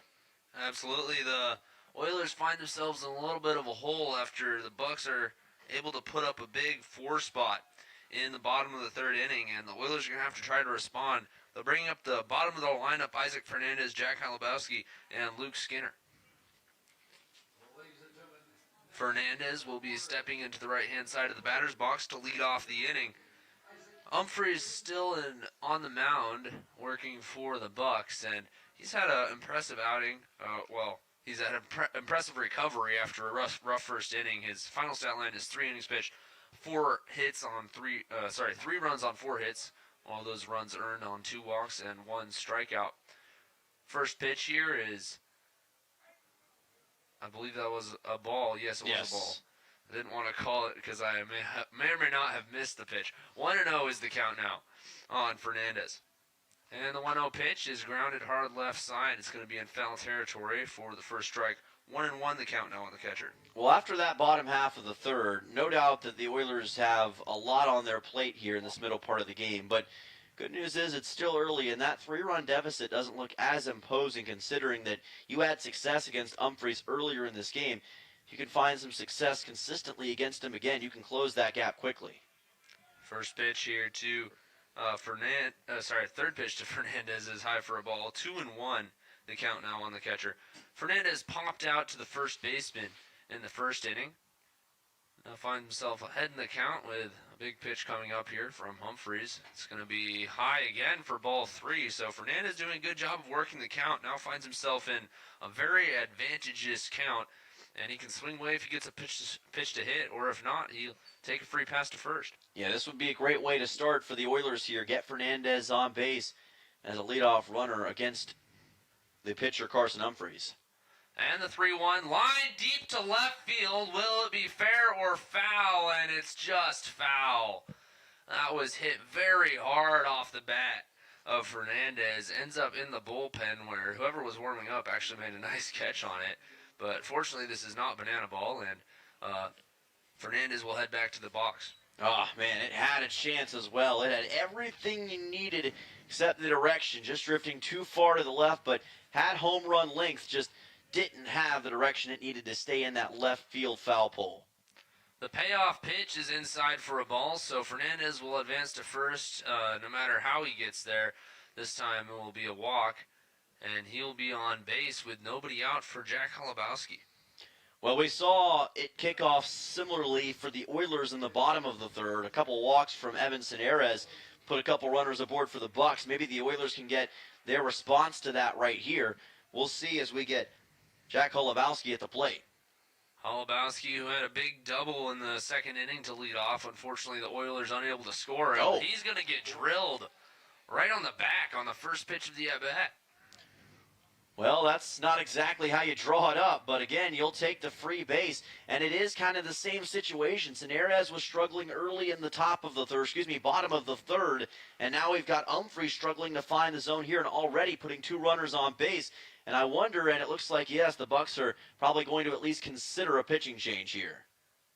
Yeah, it looks like the head coach is headed out to the field. We'll see if he makes the call to the bullpen or not. But like you said, Seneres' bottom of the third inning started out exactly the same way. A full count walk to Lamphere, and then a hit by pitch, putting those two runners on.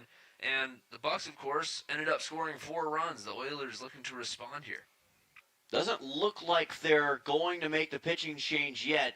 Having an extended conversation with Humphreys on this mound visit. I think they're going to keep him out there, and they will, at least for a little bit longer. But the question I'm going to have in this situation, if I'm a Bucs fan, is how much of a leash do you have on Humphreys, and how much longer do you want to play this out if he puts a couple more guys on base? Humphreys will be staying on the mound, at least for now. At 55 pitches so far in this game, so he could definitely go longer if he needed to, but again, if he keeps delivering walks and hit by pitches to the Oilers, that's not the situation that you want to be too risky with if you're the Anchorage Bucs. Luke Skinner stepping into the box now for the Oilers, and if he can reach base, that would be huge. His first pitch is actually going to square to bunt. That's also not a bad situation. As the 9-hole hitter, the top of the lineup in Cannon and Hassenclaver wait behind him, so if he can advance those runners into scoring position or even reach base himself and load the bases, that would be huge for the Oilers. Now takes the 1-0 pitch. Is gonna lay down the bunt down the third base side, and it's gonna twist foul, picked up by the catcher Perez, and 1-1 count now. We saw the Oilers try to do this yesterday against the Chinooks.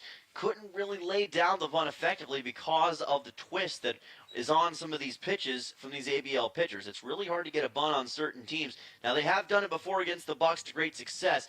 Humphreys is a tougher guy to do it because of the style he pitches in, but Skinner almost got it there. If he is able to lay the bunt down, like I said, it would be huge for the Oilers with 2 runners in scoring position, and unfortunately his second try is going to go foul as well. So now with 2 strikes, I'm expecting to see him swing away here. A lot of these teams have also caught on to the Oilers' strategy in some of these situations of trying to bunt. And I would guess intentionally tell their pitchers, hey, watch for the bunt attempt here and try to make sure they can't do it effectively. Works out for Humphreys and the Bucs. That may have been part of what the mound visit was about. Now a line shot to third base, and again, just foul on an absolute stinger off an Oiler bat. Oh, man, again, Skinner. He's gotten close a number of times this season to getting home runs. Had a couple of situations against Chugiak like that. Again, had a lot of distance, needed just a little bit more curve to the inside to get that out of the ballpark. Humphreys now comes set for the 1-2. Late kick and the delivery, line right side, fair ball. Skinner's going to be around first. Coming in to score is Isaac Fernandez, and now the second run as well. The throw to the plate, not in time. 2-run score, an 2 RBI triple off the bat of Luke Skinner.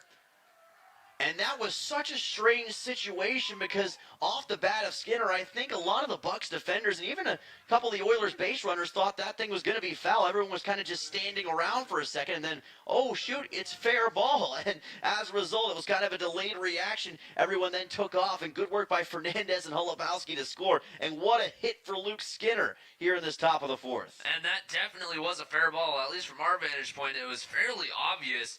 Obviously from field level, a completely different perspective, and it works out in the Oilers' favor. Luke Skinner with a 2 RBI triple, not actually tying the game yet, but getting very close, now pulling to a 1-run deficit. And think about the fact that he wasn't able to land that bunt. That actually worked out great in that situation because if he had tried the bunt, he probably would have been out at first, and the Oilers, no telling if they could have gotten all the runs they could get now in the top of the fourth. And also for the Oilers, that means we turn over to the top of the lineup with the tying run on third base. Shane Cannon fouls off consecutive pitches. He's now in an 0-2 count. And big opportunity for the top of this Oilers lineup to tie the game up and possibly even take the lead. After all the damage in the bottom half of the third, it's amazing how quickly this script has been flipped for Peninsula. Fly ball right side. The right fielder, Raymond, working his way into foul ground, and it's going to drop to the turf untouched. Cannon did reach earlier on a walk. He's also popped the ball up to second. Shane's been tremendous as a leadoff hitter this season, and especially in this road stretch. Emerged as, I think, a silent leader for this Oilers team. Not to say he can't be vocal when he needs to be, but he's got a quiet confidence about him. You see it when you talk to him, and you kind of just feel it whenever he steps up to the plate, as though this is a guy who's got things under control. Cannon back into the box for the 0-2 line. Left side, fair or foul? Just foul. My goodness. That's 4 balls now off the Oilers' bats this inning that were just mere feet away. Well, very close to being foul balls anyway. Oh, my goodness. It was, again, so close to catching on that left side of the diamond. Needed maybe 2 or 3 feet, if that, to be fair, but just missing for Shane Cannon. Cannon just a little ahead of it, looking to stay back on this 0-2 and drive it. Now the 0-2 from Humphreys, and swung on and missed. And that's a big strikeout for the Bucs' big right-hander. Yeah, and I think that's one that Cannon might want back. Looked pretty well to the inside that time. He decided to dig after it.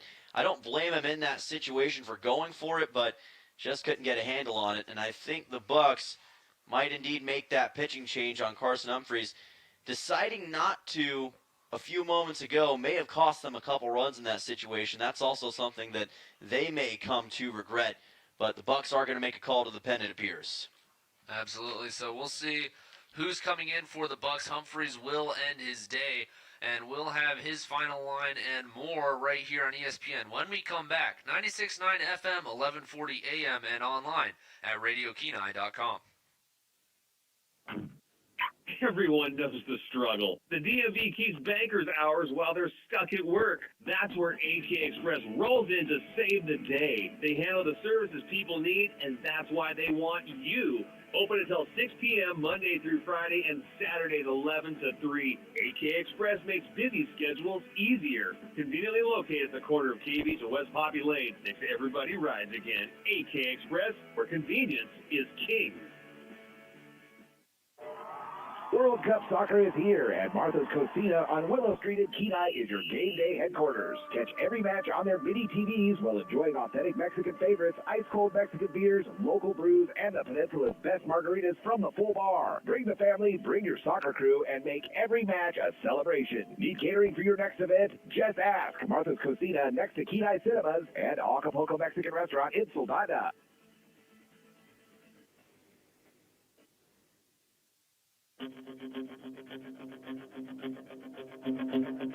Welcome back to Mulcahy Stadium. The new pitcher for the Bucs is going to be Carl Colavecchio. Very Italian-sounding name. He's headed out to the mound. And what do we got as far as his origins?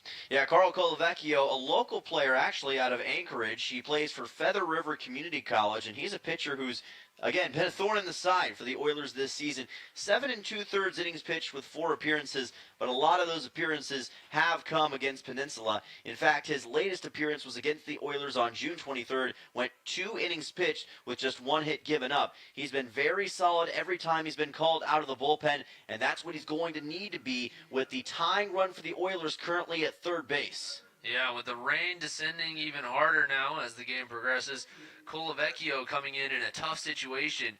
The Oilers looking to tie the game and possibly even take the lead with Hofstenkleber is going to be stepping up to the plate with Luke Skinner representing the tying run at third base. Yeah, Luke Skinner over at third. And Humphreys ends his day, by the way, 3 1/3, 65 total pitches with 2 strikeouts. Allowed 5 hits and walked 3. Ultimately ended up with 5 runs, maybe 6 if the Oilers are able to bring home Luke from third base. Hofstenkleber stepping into the box, ready for the first pitch from Colavecchio. Colavecchio comes set, and the pitch. Lined left side and well foul. Hofstenkleber coming out aggressive. 1 for 2 so far on the day with a single and a fly ball to left field thus far against the Bucs. He's always on the verge of that big shot, and considering some of the close calls we've seen with home runs today, maybe Hofstenkleber can be the guy for the Oilers to put it over the top. Hofstenkleber back into the box, ready for the 0-1. Line left side, that's going to get down for a base hit. Luke Skinner's going to score easily. Hofstenkleber's going to head for second. The throw is not nearly going to be in time, and Hofstenkleber with a huge RBI double for the Oilers to tie the game at 6 here in the 4th inning. And ties Owen Musil for the ABL RBI lead. A beautiful shot into the gap in left center field over the head of the shortstop Lanfear. This is what Brooks Hofstenkleber does. He's a great gap hitter, and he shows it once again right here to tie the game up for the Oilers. What a game we're witnessing here at Mulcahy Stadium. This time Hofstenkleber goes opposite field into the gap, laying it in there in the gap. I think runners would have scored from second. Skinner certainly would have scored from second if he had been there, but made it an easy walk for Skinner. First pitch to Lusky now stepping into the box is inside for ball 1. 1-0 on the center fielder. Sorry, not the center fielder. First baseman. And we did say coming into this top of the 4th that the Oilers didn't have to fret about the 3-run deficit. We know they can rally. They've already proven it in this game, and they prove it big time here. Next pitch misses just barely for ball 2. 2-0 the count now on Lusky. Especially in a game like this, so unpredictable with both teams firing on all cylinders offensively, and we're in for a good one tonight. Colavecchio ready for the 2-0 pitch, popped up into right center field. The right fielder Raymond ranges into the gap to make the grab. Hofstenkleber takes a hard step off second base to try to induce a throw, but ultimately amounts to nothing, and it's a quick second out. Yeah, that'll be a big second out for the Bucs in that situation. And again, a good catch by Raymond. Pretty simple fly up in right center field, and I think Colavecchio thought in that situation that was the final out because the scoreboard read 2 outs going into that second out. So he was already making his way off the field, not seeing that was only out number 2. And I just realized this. Looks like Presto has the lineup wrong as well. It has Mark Nellis as 0 for 2 instead of Luke Lusky. But that was definitely Luke Lusky that batted. Yes, and we'll make sure to correct that after the game if need be. Of course, with all the lineup changes, it was a little bit skewed as to what was going on early, but we'll make sure to correct that. Stepping into the box now for the Oilers, Carson McCormick. He takes ball 2. 2-0 the count now on Carson. Carson with a big game yesterday. He had a huge double play from left field, caught the ball, and managed to get the out at second base on a runner tagging up from second base and prevent the run scoring on the same play. A play that ultimately ended up saving the game for the Oilers, a big 2-1 win over the Chinooks. Takes ball 3 here. Also came up in extra innings with a runner on second base, scoring Mark Nellis on an RBI single up the middle. Hit that ended up being the game-winning RBI. Yeah, it was probably the game of McCormick's ABL career so far yesterday. Talking to him after the fact, he was jazzed up about it, and he's trying to convert that into great stuff today. Now he takes strike 1 on a 3-0 count. That was very close to being ball 4. And ball 4 would be huge if he can get on base, because waiting on deck, or I should say looming on deck, Owen Musil, who already has 2 hits today, including a huge 2 RBI stroke in the gap in the first inning. McCormick ready for the 3-1. Colavecchio comes set and now delivers outside for ball 4. And sure enough, there's 2 runners on the bases again for Owen Musil. And last time he was up in this situation, he knocked them both in. Boy, this is a nightmare for the Bucs right here. After 5 days of rest, you think you're coming out with your best possible pitching, but they just have not had it so far with Humphreys and Colavecchio. For the Oilers, they've been grinding the last few days, still able to match them run for run, blow for blow. Feels like a real heavyweight slugfest as Musil looking for his own potential shot. Musil, who just lost the lead to Hostenklever, well, I guess tied the lead with Hostenklever earlier, now grounds one to the left side. That's going to be picked up by the third baseman Leach, who runs over the bag and touches third for the third out of the inning. Oilers do damage. They tie the game at 6 after a 3 spot in the top of the 4th inning. They score those 3 runs on 2 hits, 2 extra base hits from RBI double from Hostenklever and a 2 RBI triple from Luke Skinner. No errors and 2 left on base. We'll head to the bottom of the 4th right here on ESPN. Cuts, fractures, sprains, burns, fishhooks, and workplace accidents. Odyssey Urgent Care treats the injuries that can't wait. Need stitches? They perform laceration repairs right here. Got a fishhook where it doesn't belong? Well, they can help with that too. With on-site x-ray services, splitting, braces, and expert injury care, you can get diagnosed and treated in one convenient visit. Conveniently located in Kenai in the Odyssey Family Practice Building. Open Monday through Saturday, 8 a.m. to 6 p.m. Walk in or call 907-283-8400. Odyssey Urgent Care.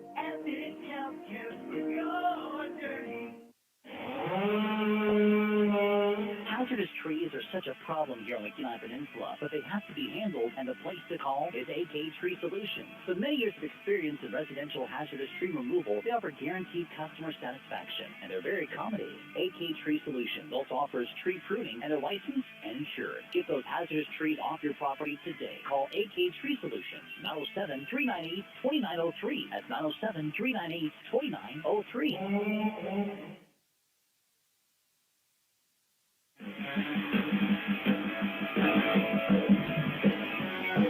Big hits from Luke Skinner and Brooks Hostenklever tie the game up at 6. Oilers responding to a big 4 spot by the Bucs.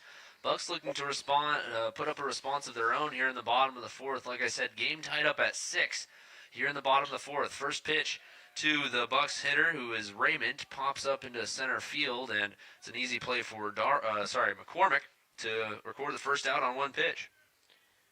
Yeah, about as simple as you could hope for there for Carson McCormick. And again, the goal here for the Oilers and Killian DeMayo is just make sure this is a quick frame. Don't let the Bucs get any momentum back, especially after adding those 3 runs in the top half of the 4th.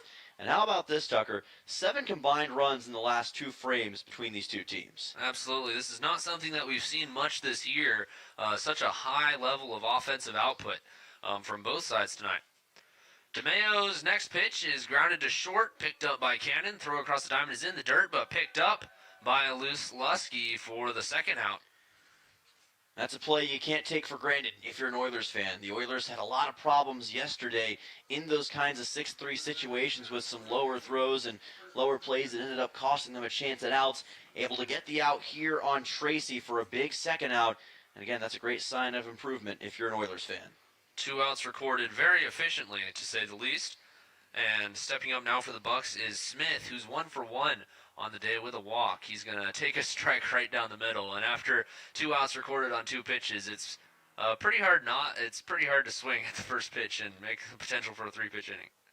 Absolutely is. And the 0-1 pitch is a spinner. That seemed to float in the air and curve towards the zone. Unfortunately, stayed out just enough to be a ball for Smith. That pitch looked like it had anti-gravity technology or something, the way it was just levitating up there. The 1-1 pitch, the same exact thing, this one to the inside side, driven deep to right field. I mean, that cleared the fence by a solid 30-40 feet, but it is foul. And DeMayo with a grin on his face says that just goes down as a long strike. Yeah, that's one that you hold your breath on if you're a pitcher. I mean, gosh, that was a towering slam. Thank goodness it missed to the right. That was absolutely demolished off the bat of Smith, and now he finds himself in a two-strike count, rung up on the low outside corner, and a very, very quick six-pitch inning for Killian DeMeo, a huge bounce back after a 4-run frame in the bottom of the third, and the Oilers, with all the momentum they can garner, 3 runs in the top of the fourth, they'll be coming back up with the bottom of the order, Oakley, Fernandez, and Halabowski when we come back on ESPN. Ready to spice up your day? Playa Azul Mexican Restaurant in Kenai is serving a bold, authentic Mexican food made with love and packed with flavor. New to town or just passing through, this is your must-stop spot for amazing variety, unbeatable prices, and all your favorites. Enjoy the free salsa bar and kick back with cold beer or a glass. How long do you want this break? Friends, come hungry, leave happy. Playa Azul Mexican Restaurant. As we head into the summer months, don't forget all your summertime workwear and outerwear at Sweeney's Clothing in Sylvania. Right now, take advantage of great deals such as extra tough apparel at 20% off, including t-shirts and sweatshirts. Don't miss the cozy comfort of fleece blankets, $24.95. Levi jeans, 20% off. Hats and socks, 20% off. Also be sure to check out the exclusive 250th anniversary t-shirts. There's always new things coming in at Sweeney's Clothing in Sylvania, your workwear and outerwear headquarters for the whole family.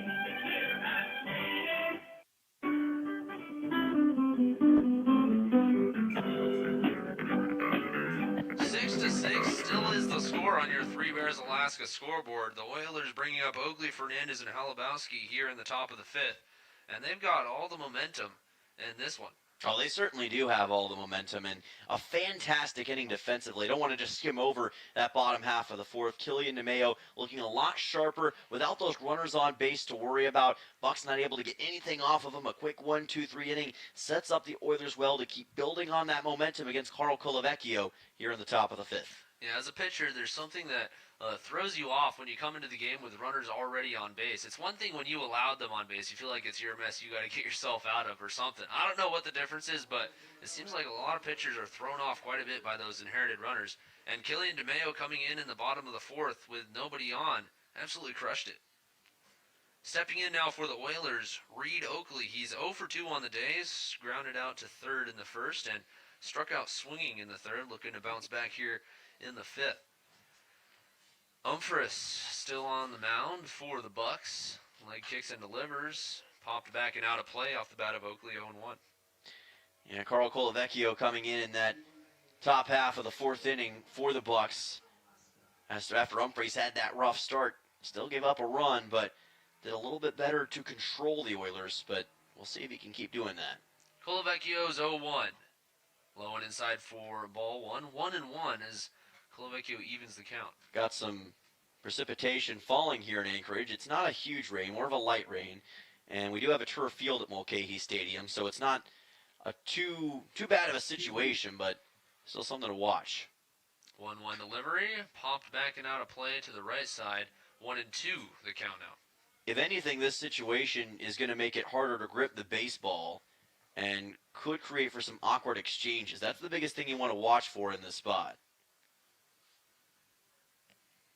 Oakley back into the right-hand box for the 1-2. Colavecchio lifts his leg and delivers, grounded back up the middle. That's going to be picked up by Keogh over to first in time. It was a high throw, but in time to record the out, and Colavecchio will take the out, retiring the first batter of the inning. Yeah, throw was a little bit high from Keogh that time, but still got it into Hank Smith. Again, that's a very close play, and Oakley didn't quit on it. Almost was rewarded with a trip to first, but not to be. Stepping in now for the Oilers is Isaac Fernandez, who I guess he's 0 for 1. He did reach base in his second at-bat with a walk, ended up scoring in that big fourth inning for the Oilers. Now back up with his third chance of the day. He takes a strike on the inside edge, 0-1 the count. Yeah, nice breaking ball from Colavecchio that time. That's what he's known for, is that efficient breaking ball. Did a really great job on that pitch, and if he can warm it up, it's going to be a lot tougher for the Oilers to get hits off of him. Colavecchio ready for the 0-1 to Fernandez. Driven right side, that's going to be good for a base hit. Fernandez rounds casually around first base, and he's aboard for Halabowski. Great work by Fernandez that time. Simple hit into the 4-3 hole, about as simple as you could hope for. Able to get on first with a single, and that sets up Holubowski, who's been red hot as of late. Already a double and a hit by pitch on twice today. Now trying to see if he can possibly score Fernandez to give the Oilers the lead. As you said, Holubowski on a heater with a 1,000 on-base percentage on the day. Looking to add to that here in the 5th inning. Fernandez leads off first base. Colavecchio, the lefty, checks the runner and now delivers high for ball 1. 1-0. Yeah, that pitch a little bit upstairs by Colavecchio, just kind of trying to find his rhythm. Hasn't quite found it yet against these Oilers batters, and that's when you're most susceptible to giving up those long shots, which is where Peninsula could strike. The 1-0 delivery is low for ball 2. 2-0 the count now on Holubowski. The final lines for both teams, the Oilers at 6-7-0 and the Bucs at 6-6-0. So a very, very tight matchup. Both teams evenly matched, but the Oilers scoring that 3 runs in the top of the 4th and then following up with a scoreless frame defensively. They have most of the momentum and looking to carry that through in the 5th inning. Colavecchio with a quick pickoff move towards Fernandez at the first base, but Fernandez dances back safely. Colavecchio comes back set for the 2-0. Holubowski ready in the box, and now the pitch. Outside for ball 3. 3-0 the count now on the big third baseman. Good work by Jack Holubowski here, working this to a 3-0. And again, Colavecchio just struggling to consistently find the zone. Could put the Oilers at 2 runners on base with Skinner coming up. Colavecchio, the 3-0. Caught the zone for strike 1. Holubowski, of course, taking on a 3-0 count, but I don't know if you agreed with that strike call. And you almost have to take in that situation. I think that's one, especially with how high it looked. I would have thought it was a ball at first, so almost worked out for the Oilers. 3-1 coming up, though, for Holubowski. Hitter's count for Holubowski. He fouls it back, certainly swinging away in that hitter's count, as I said, and now he finds himself in a full count. He's going to have to protect here. That foul ball went off the catcher, I believe, so the umpire giving him a little time to recover.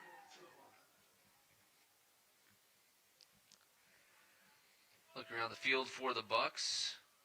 In the outfield, you've got Tracy, Dara, and Raymond. Infield, Leach, Lamphere, Keogh, Smith, and your battery on the mound for the Bucs is Colavecchio, and catching for him is Perez.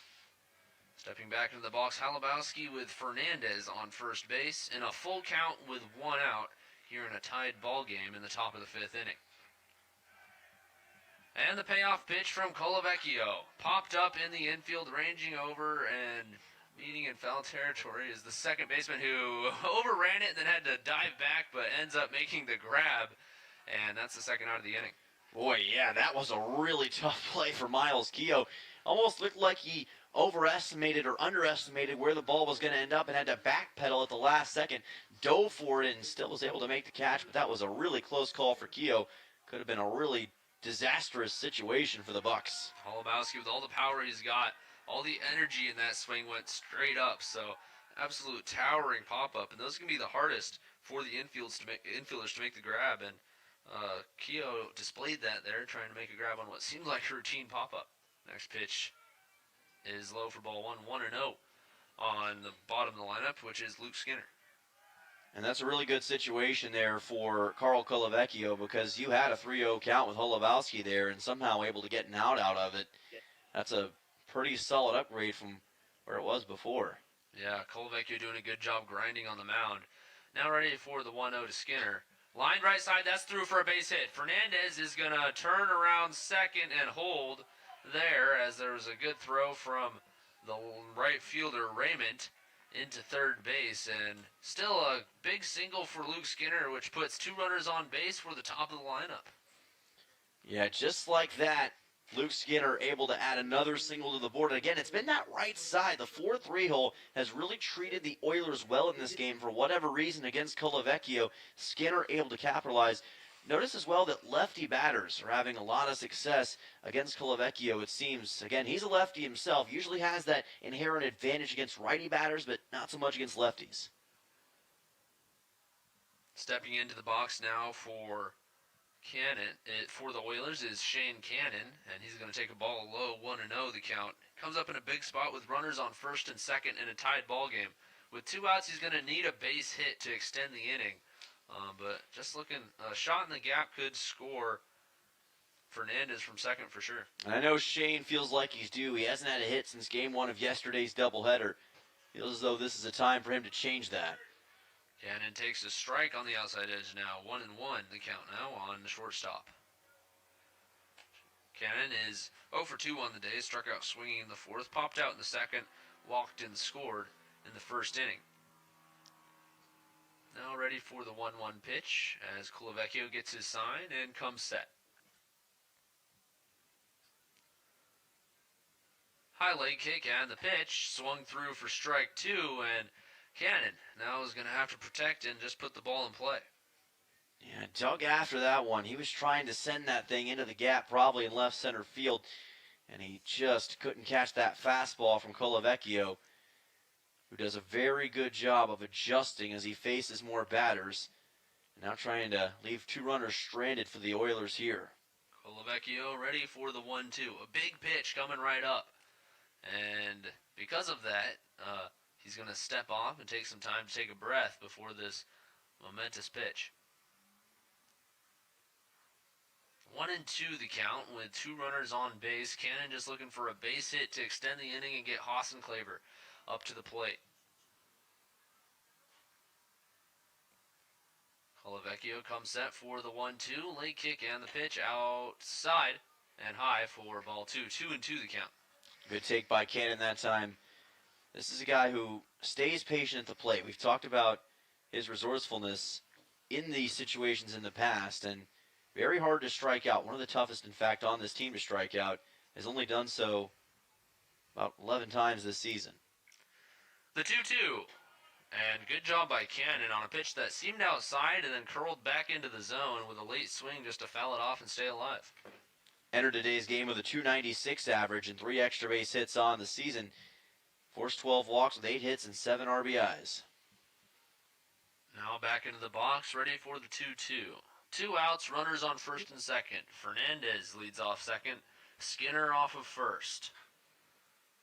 The 2-2 pitch. Oh. Just high for strike 3. For ball 3. Wow. I didn't mean to step on your call there. I was just shocked at how close that was.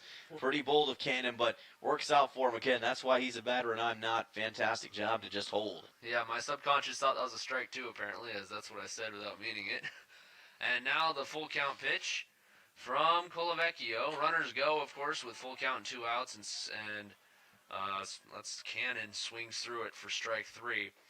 And that's going to be the end of the inning. The Oilers unable to add to their 3-run 4th inning. The game is still tied at 6. We'll head to the bottom. The Bucs bringing up the middle of the order. Denton, Dara, and Leach when we come back on ESPN 96.9 FM, 1140 AM, and online at RadioKenai.com.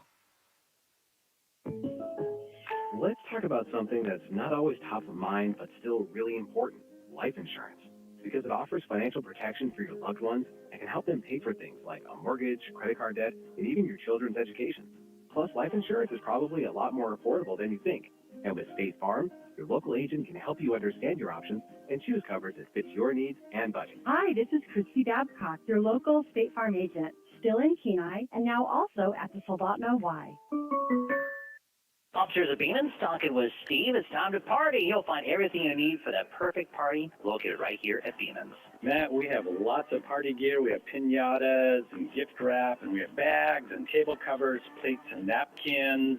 We stock lots of greeting cards. We have Wilton baking products. We have helium balloons. We have little helium tanks you can buy, streamers, party favors, and wedding accessories. Find everything you need for your next party or wedding at Beeman's on the Kenai Expo Highway in Soldotna.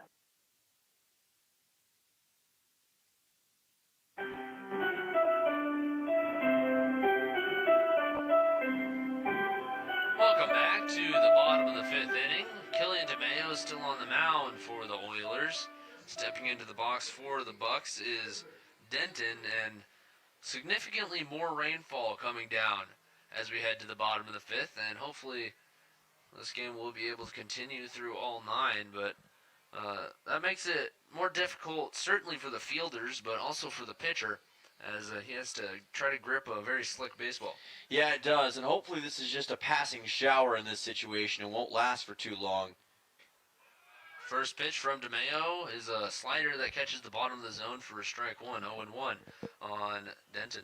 But like you said, it's going to make it a lot tougher for these infielders, these outfielders, and for DeMeo to grip the ball the way they want to. You got to be much more precise about it. Deep fly ball to center field. Ranging back is Carson McCormick to make the grab as he ranged slowly to his right and then slowly back to his left to about where he started to make the catch. And I always feel like in this situation, when you got rain coming down like this, it's got to be hard to keep your eye up without getting distracted by the rain. So good work by McCormick to maintain his concentration and make that catch in deep center field because, trust me, folks, in this situation, it's not easy. Yeah, certainly with the rainfall and, of course, water falling into your eyes doesn't help looking up, but also with the gray clouds, it's easier to lose the baseball. So kudos to these fielders for how well they've been able to do. Still no errors in the field tonight. And I'd say in that situation, they'd probably rather take this than having to look at the bright sun any day. First pitch catches the zone for strike one, and then a foul ball brings it to 0-2. DeMeo immediately jumping out ahead of Ryan Dara. Dara reached before in the third inning. He's also grounded out on a double play so far in this game. Grounded into a huge inning-ending double play in the first inning to end what was looking like could be an even bigger inning for the Bucs, which they scored 2 runs in that bottom of the first. Next pitch to him, swings through it for strike 3. A big strikeout for DeMeo. That's his second of the day. And quick 2 outs here in the 4th inning. Yeah, he's got a great breaking ball, and he demonstrates it right there to get the strikeout on Dara. Dara pretty aggressive at the plate. We've seen that before with the Bucs. Chased after this thing. DeMeo knows it, takes advantage for the K. Finn Leach now stepping into the box. He's 1 for 2, struck out looking in the second, and had a big 2 RBI single in the third inning. Got stranded at second base in that 4-run third for the Bucs. DeMeo now deals to him. It's outside for ball 1. First ball DeMeo has thrown here in the top half of the 5th. Leach already with an RBI single and a strikeout looking so far in this game. And the 1-0 misses for ball 2. 2-0 the count now.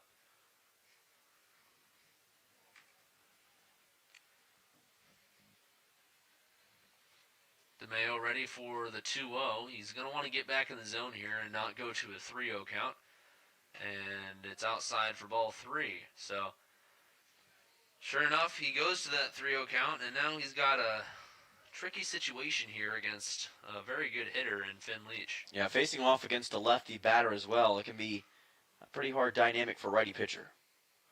Next pitch catches the outside of the zone for strike 1. So, a good comeback pitch from DeMeo, a pitch that caught the zone on the outside edge, but not good enough for Leach to really put some swing into it. So Leach opts to take and now takes ball 4 high for a walk, and he's going to advance to first. Thankfully with 2 outs, so the Oilers only need 1 more to get out of the gym. And if you're going to issue an out, that's the time to do it. When there's already 2 outs in the situation, you just don't want to bring any more runners on if you're Killian DeMeo in this situation, especially with Lucas Perez coming to the plate, who has already forced a walk today. Perez did walk back in the third inning on a 4-pitch walk, by the way. Also popped out to second base in the second. 0 for 1. Next pitch, he's going to take a fastball pretty much right down the middle for strike 1, 0-1 the count. Yeah, just caught the outside corner for DeMeo that time. That's more of what he's looking for right there. DeMeo ready for the 0-1. He's going to check Leach at first base, and now comes set. And the delivery, that one missed for ball 1, 1-1 the count. Perez, as we said, 0 for 1 of that pop out and a walk. He's catching for the Bucs tonight. Now back in the box, ready for the 1-1 delivery from DeMeo, low and inside. 2-1 as DeMeo is falling further and further behind. Yeah, brought it back closer to the inside part of the plate that time against Perez. Just want that to angle a little more to the right if you're Killian right here. Next pitch is popped up left side. Holubowski, we'll see if he has room as he approaches the dugout. and it's out of my view, but based off the Oilers' reaction, I don't think he was able to catch it. Doesn't look that way. It's going to be a 2-2 coming up here. The ball did come back into play, though, so I wonder what happened. Unfortunately, like I said, it's out of our view due to this awning from the press box here, but all smiles is Holubowski coming back, so nothing too egregious must have happened. Yeah, if anyone's got footage from the right side of the ballpark, let us know. We'll watch the tape back later. DeMeo now ready for the 2-2 to Perez. It's going to be inside, and that catches Perez on the left leg, and he immediately crouches down in pain, but it looks like he's going to be all right. He'll take first base for free, and that puts a runner in scoring position for Keogh.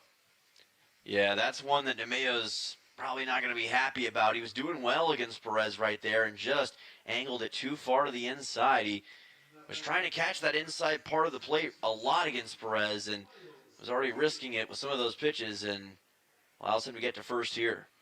So after 2 quick outs to lead off the frame, now finds himself in a little bit of a pickle with runners on first and second with the Keogh stepping up to the plate.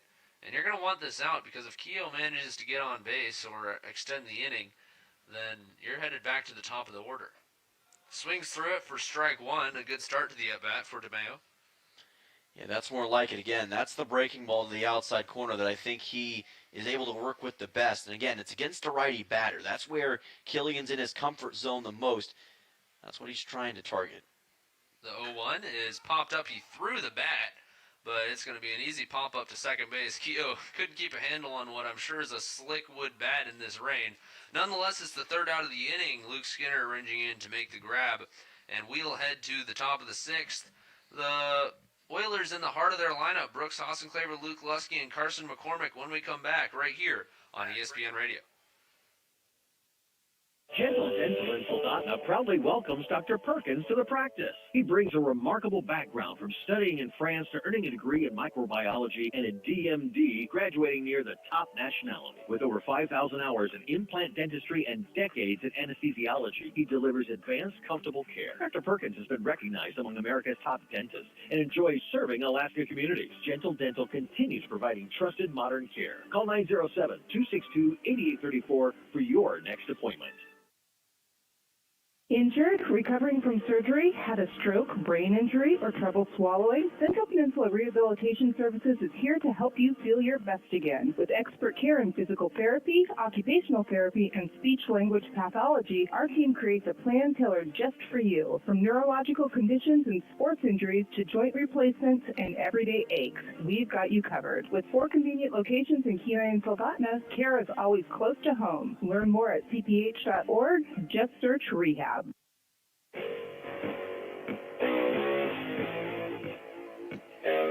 After 5 runs in the first inning, 4 runs in the bottom of the third, and 3 runs in the top of the fourth, this game was tied at 6, and now 3 consecutive half innings with no score, 9 consecutive outs with not a run. Yeah, it's been a kind of a tale of 2 games in a way. After that electric start for both sides, with 12 combined runs through the first 3.5 innings, both defenses and both pitchers have done a much better job of being able to follow through and get the outs they need to limit the score. And sometimes that's how it goes in games like this. I think it makes it more entertaining for everybody because you get to see the best of both sides of baseball. Absolutely, but ultimately we know that at least 1 run must come in to score before the end of this one, and hopefully that run is wearing a black jersey rather than this white-gray camouflage thing that the Bucs are advertising tonight.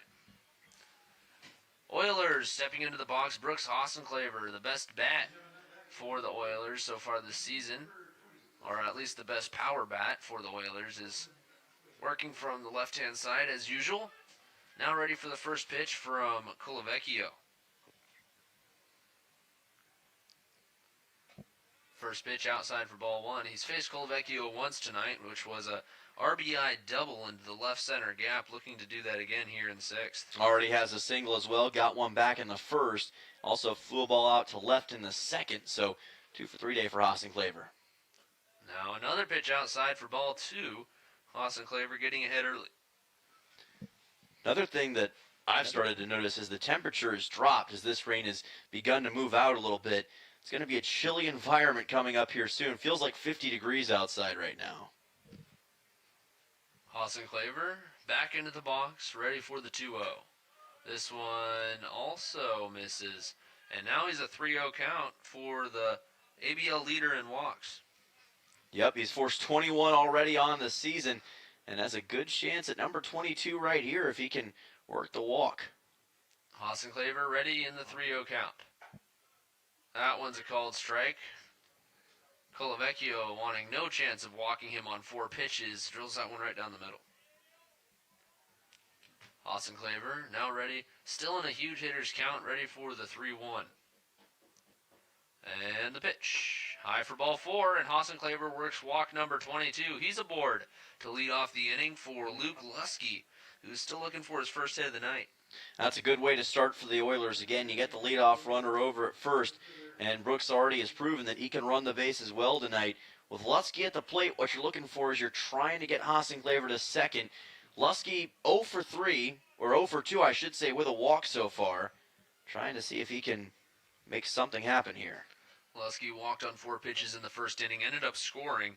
Since then, he's popped out and flown out. Now runs a hard ground ball to short. That's going to be 2 outs. A 6-4-3 double play for the Bucs on, that was pretty much a tailor-made double play ball. Hard shot straight at the shortstop. Yeah, he was angling that to try to get it in the 5-6 hole, but Lanphier just well too versed in how to take care of those sorts of ground balls on the left side. Speedy shortstop got it quickly to second, and 6-4-3 double play for the Bucs. Very unfortunate after that start for Hassan Claver. So there's 2 outs and the base is empty for Carson McCormick, who has, as we said, had a career day, at least an ABL career day last night against the Shugiak Chinooks. Now the first pitch to him from Colavecchio misses low for ball 1. Reached on a walk back in the 4th inning. He's also floated a ball out to right twice in this game. McCormick now ready for the 1-0. Also misses inside. 2-0 the count as McCormick is displaying his ability to work the count yet again. He almost got hit by that pitch as well. Skimmed pretty far to the inside. Thought it made contact initially. Just missed him. McCormick now ready for the 2-0. Leg kick on the pitch. Got it hard left side. Picked up by Leach. The throw across the diamond to Smith. In time to record the 3rd out. Quick inning for the Oilers. We'll head to the bottom of the 6th. The Bucs bringing up the top of the order, Lanphier, Raymond, and Tracy, a formidable 3 when we come back on ESPN 96.9 FM, 1140 AM, and online at RadioKenai.com.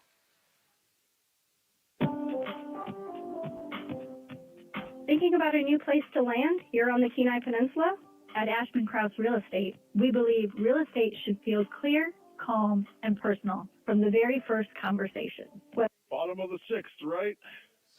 Yes, that is correct. Okay, just checking in. Local knowledge and genuine care. Ashman Krause Real Estate at Jack White Real Estate, guiding you home with care. This is Mark from Steam on Wheels. Wanted to talk to you about the Greer Poly tanks that we are now stocking. We've got tank sizes from 1,000 gallons, 1,250, 1,500 gallons. What sets them apart from the competition is that they have up to a 10-foot bury depth. Sometimes you need a tank that can withstand more than 4 feet, and these are where these poly tanks really shine. We do have tanks in stock. As a customer, you can come by and pick them up, a contractor as well. Please give us a call at Steam on Wheels, 907-262-3240.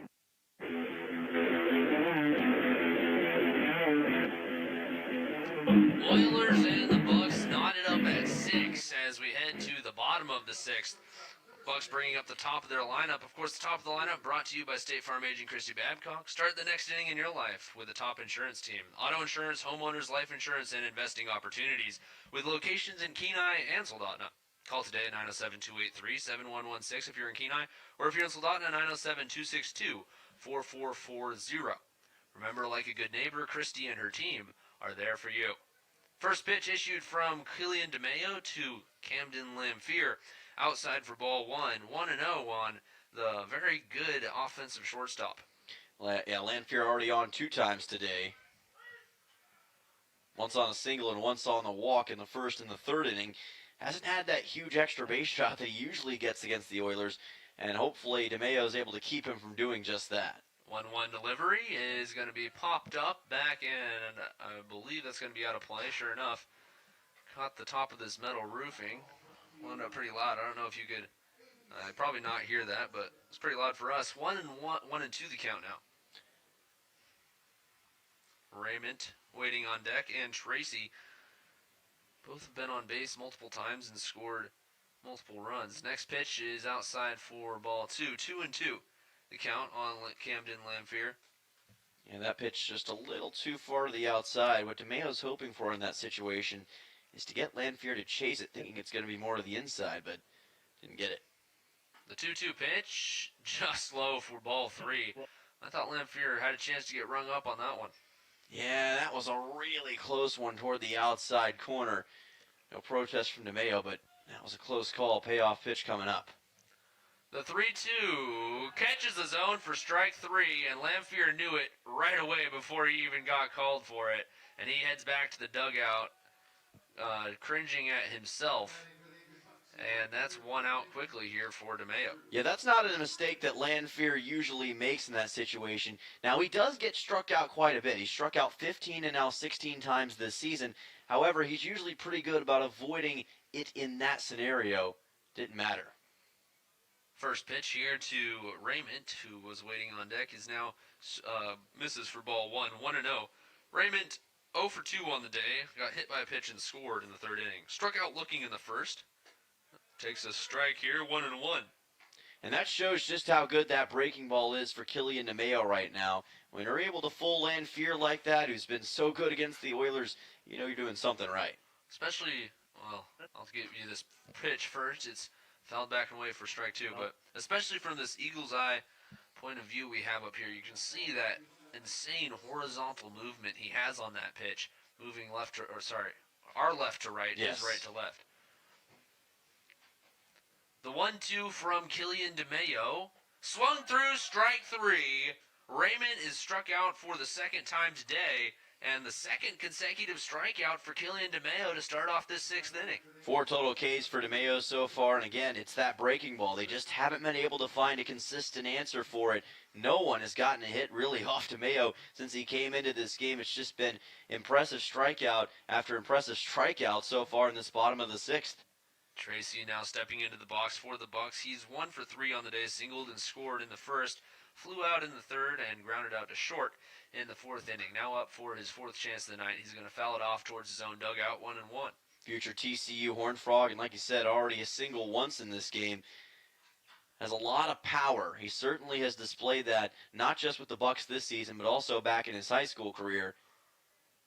Relatively new guy to the Bucs, but he's made a big impact in just a couple weeks. DeMayo ready for the 0-1. Popped up right side. Ranging in is Luke Lusky from first base. Also the catcher underneath it. That's Fernandez that ends up making the grab right in front of his own dugout. And that's going to end the inning. A quick frame for the Oilers. 2 strikeouts and a pop out. A 1-2-3 frame for that's Killian DeMayo on the mound. We'll head to the top of the 7th. The Oilers bringing up Musil, Oakley, and Fernandez when we come back on ESPN Radio. Yes, Steam on Wheels does install lift stations. Generally, a lift station is required with high groundwater or some type of elevational difference that's going to require a pressurized mound or bed. But they do provide an excellent sewer system when installed correctly. Conventional septics are the preferred way to go. But when you have high groundwater or an elevational difference where you've got to pump it up a hill to do it conventionally, a lift station may be the only way to go. Give us a call at Steam on Wheels, 907-262-3240. Dan's Automotive has the best customers in the world. What about Asia? We love Asia. We work on Toyotas, Hondas, Nissans, Hyundais, and Kias. What about Amsterdam? Do they even make cars? No matter what side of the car the steering wheel's on, we got you covered. Dan's Automotive, serving the best customers in Alaska. Call 907-420-0416.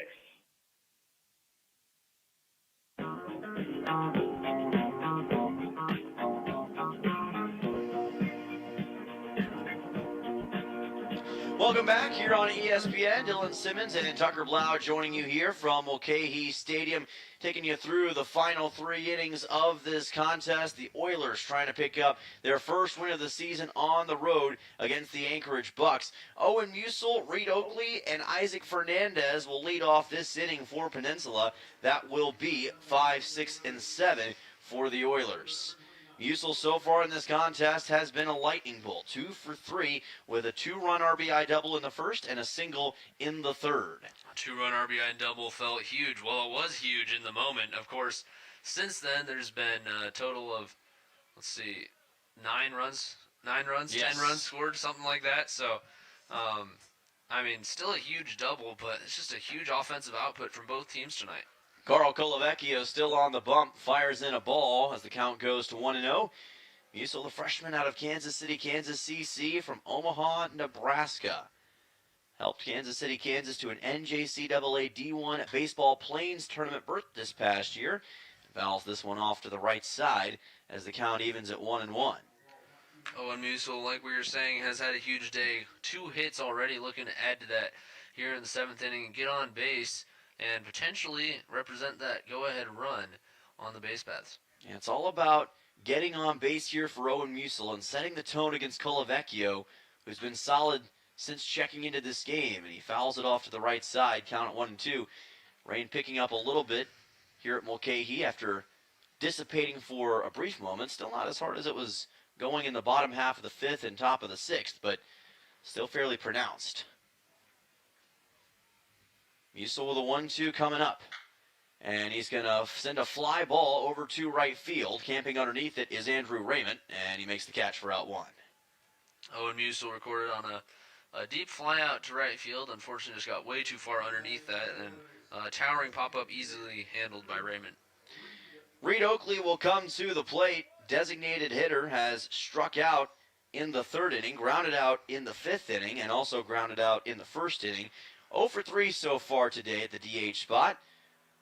But Reed trying to see if he can change that right here. Played in Game 1 of the doubleheader yesterday against the Chinooks. Swings and misses here at a Colavecchio fastball as the count goes to 0-1. Colavecchio at 45 pitches now on the game with 1 strikeout. Not as much of a strikeout machine, but still very effective whenever he steps on the bump against the Oilers. Just gives them tough stuff to make contact with. And he's going to deliver a nice strike 2 as the count goes to 0-2 for Reed Oakley. A couple good pitches from Colavecchio. Oakley, decent takes. They weren't real good pitches to hit, but now he's going to have to protect those edges with 2 strikes. 0-2 from Colavecchio coming up to Reed Oakley. Oakley with a shot towards right center field. This one is going to get down into the gap for a base hit. Raymond has to pick it up from the wall. He'll throw towards second, but Oakley is there in time with a stand-up 1-out double here in the top of the 7th. The 4th double of the night for the Oilers, and it's a big one at that. Reed Oakley picking up his first hit of the game in ginormous fashion, as he now finds himself in scoring position for Isaac Fernandez. What a fantastic shot for Reed Oakley, and Isaac Fernandez will come to the plate with Oakley at second. Like you said, a gargantuan hit towards the gap in right center field, and Oakley from Leavenworth, Kansas, hit that one very close to the wall. Stepping now into the box is Isaac Fernandez for the Oilers. Fernandez has reached on a walk and a single so far in this game. This pitch is going to come in low for ball number 1. Fernandez walked and scored in that 4th inning. Yeah, Oakley coming into this game with 2 RBIs and 4 runs on the season. As far as hit totals go, he's had some great performances. Had a 4-hit game against the Pilots back on June 14th, but that was a huge shot right there. Now Fernandez at the plate trying to write his own history and possibly bring in Oakley. And they're going to throw back to second. Oakley gets back in time on the pickoff attempt. Has to wipe his hands clean because of the wet turf he's sliding on. Sure, Oakley and Fernandez are pretty good friends themselves, as they're both 2 of the catchers on this team. So I'd like to see the catcher bring in the other catcher from second base. And 2 guys who can certainly relate to each other, and really this entire team has a great sense of togetherness. And I think they define the word team. They play to go out there and get the win each and every night. And while it's nice to have the individual accolades, they strive to get wins for the Peninsula Oilers. That's what they're trying to do here in this game against the Bucs. Fernandez at the plate, made slight contact, fouls it, and that'll bring the count to 1-1. And I feel like, as opposing to a lot of other supposed team sports, baseball, you really need the whole team to be working together. Of course, other team sports as well, but I feel like that's even more prevalent in the sport of baseball. It's not always the best team that wins. It's the team that plays the best. 1-1 coming up here to Fernandez. Here's a ground ball delivered to second, and Keogh throws to first for out number 2, but that does take Oakley over to third base. Still a productive out for Fernandez, as you said, Oakley now only 90 feet away from scoring that go-ahead run. It's all up to Jack Holobuski now, who had that big double. He's reached base 2 out of 3 times he's come up to the plate, so big opportunity for the Oilers to take the lead here in the 7th inning. Runs have been hard to come by in the latter stages of this game, but Jack Holubowski could be on the verge of bringing in Reed Oakley, if he can get a shot into the outfield. 2 outs, and this one catches the inside part of the plate for strike 1. Good take there from Holubowski. Not much he can do with that unless he sees it coming and gets out ahead of it, but with a 0-0, definitely you can wait for your pitch.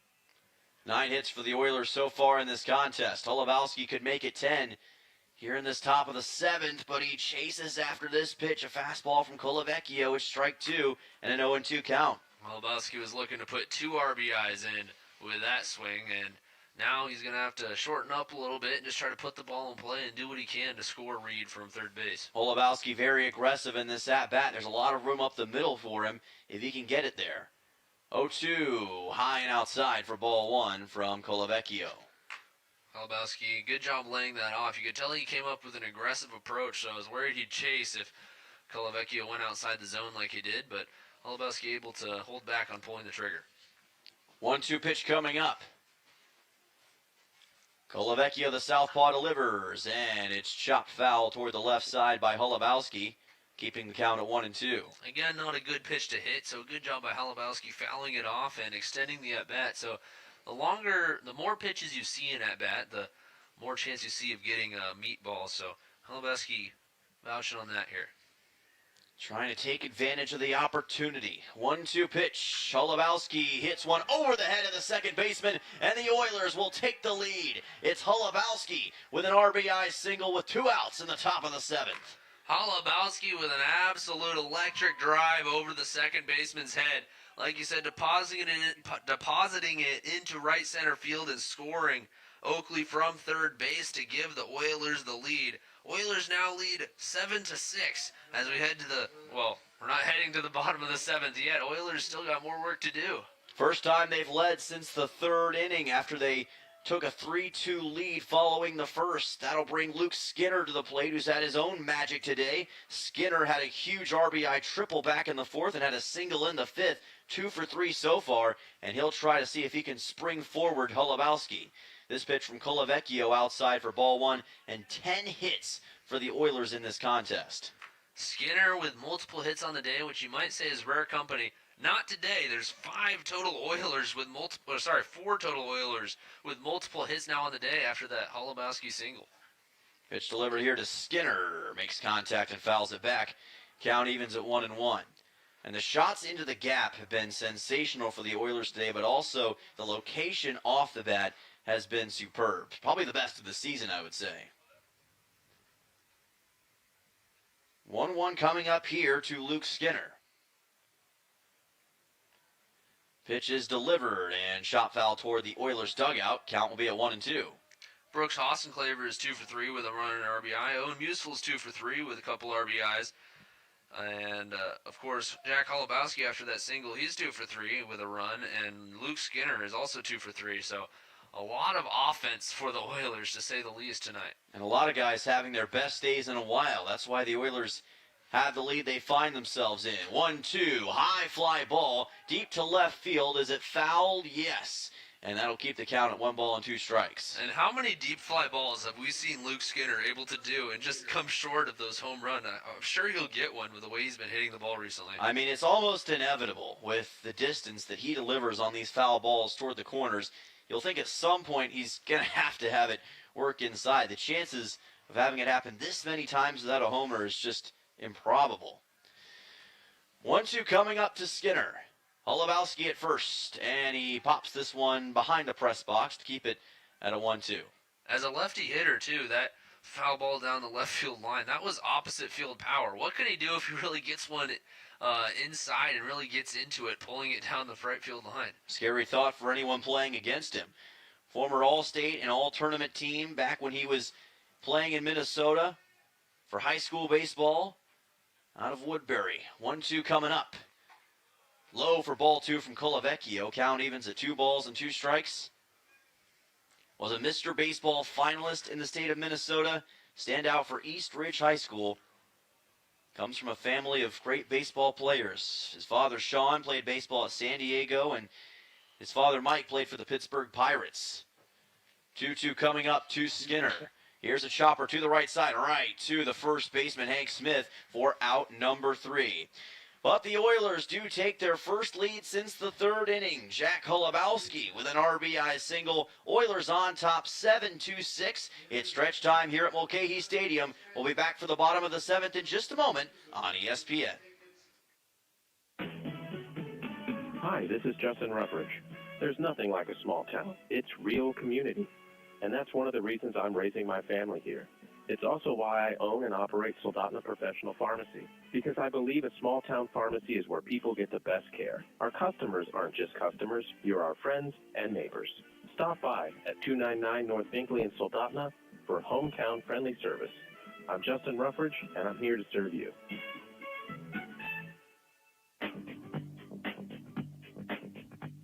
Looking for fun for the whole family that they will love? Head over to Jumpin' Junction on K Beach Road, the Peninsula's entertainment center for all ages. Play in the arcade, dive into the active VR game room, glow it up with blacklight mini golf, bounce on inflatable fun, and grab a snack at the snack bar. Birthdays, work parties, and so much more. You can book them now at Jumpin' Junction on K Beach Road. Jumpin' Junction, where there's fun for the whole family.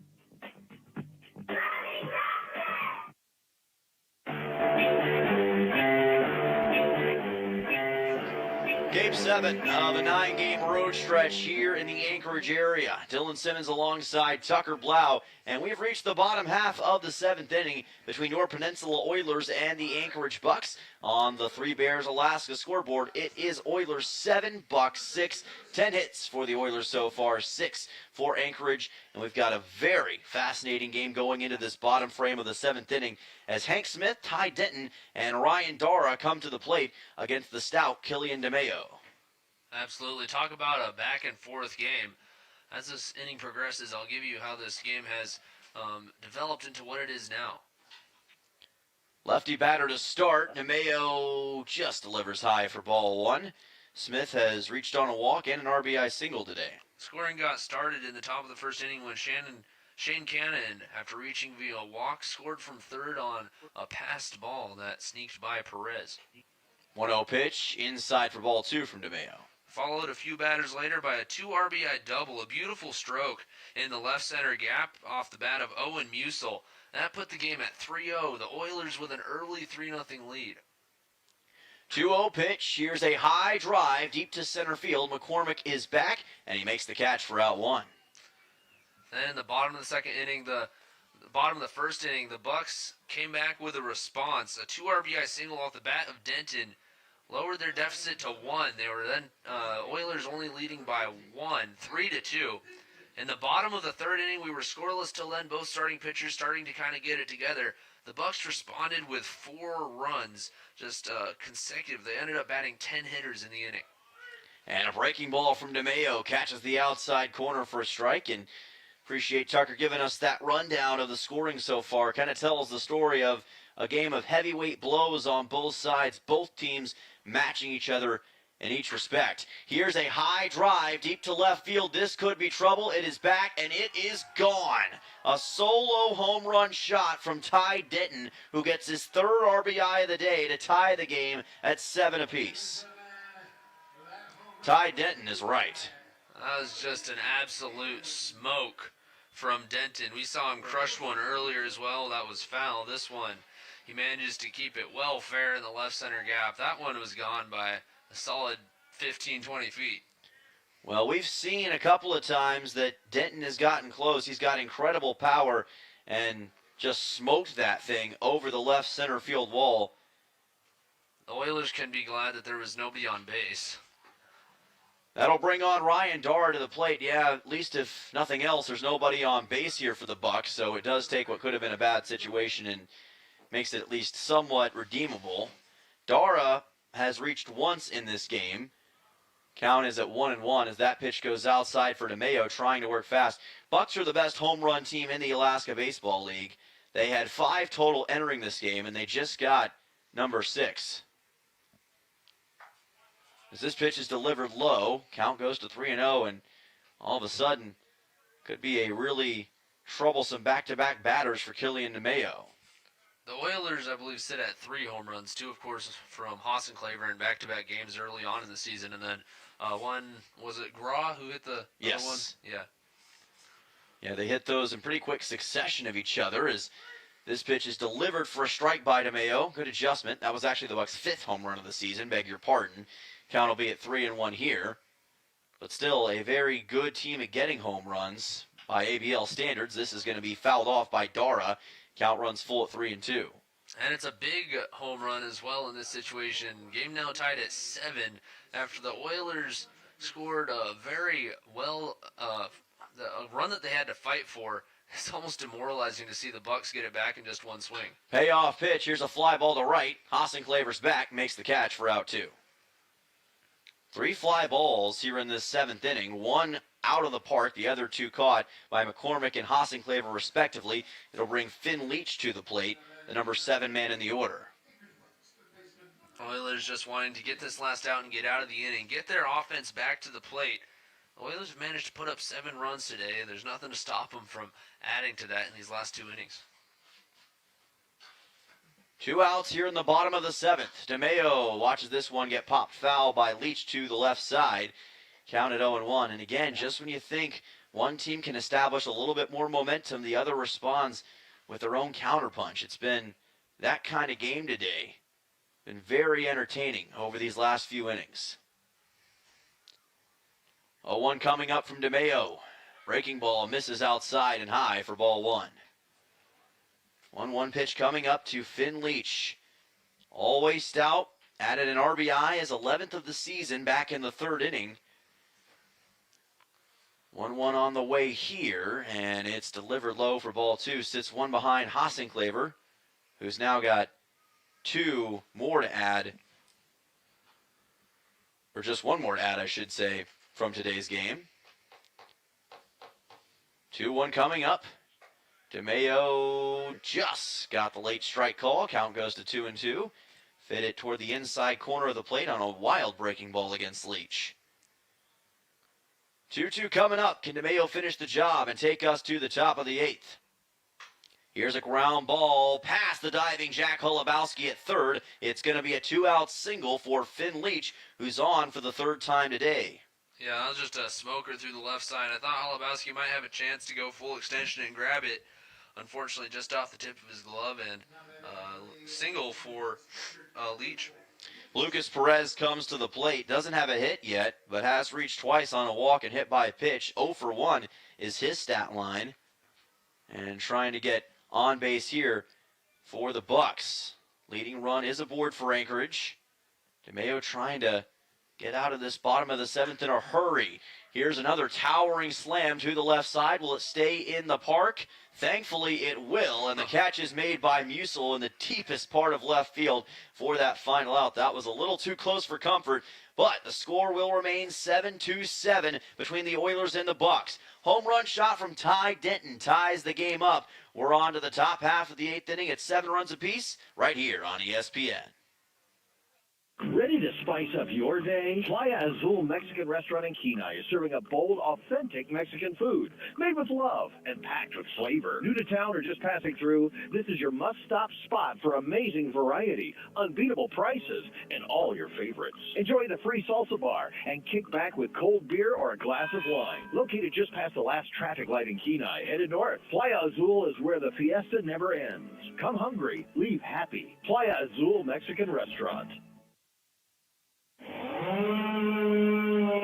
Hazardous trees are such a problem here on the Kenai Peninsula, but they have to be handled, and the place to call is AK Tree Solutions. With many years of experience in residential hazardous tree removal, they offer guaranteed customer satisfaction, and they're very accommodating. AK Tree Solutions also offers tree pruning, and they're licensed and insured. Get those hazardous trees off your property today. Call AK Tree Solutions, 907-398-2903. That's 907-398-2903.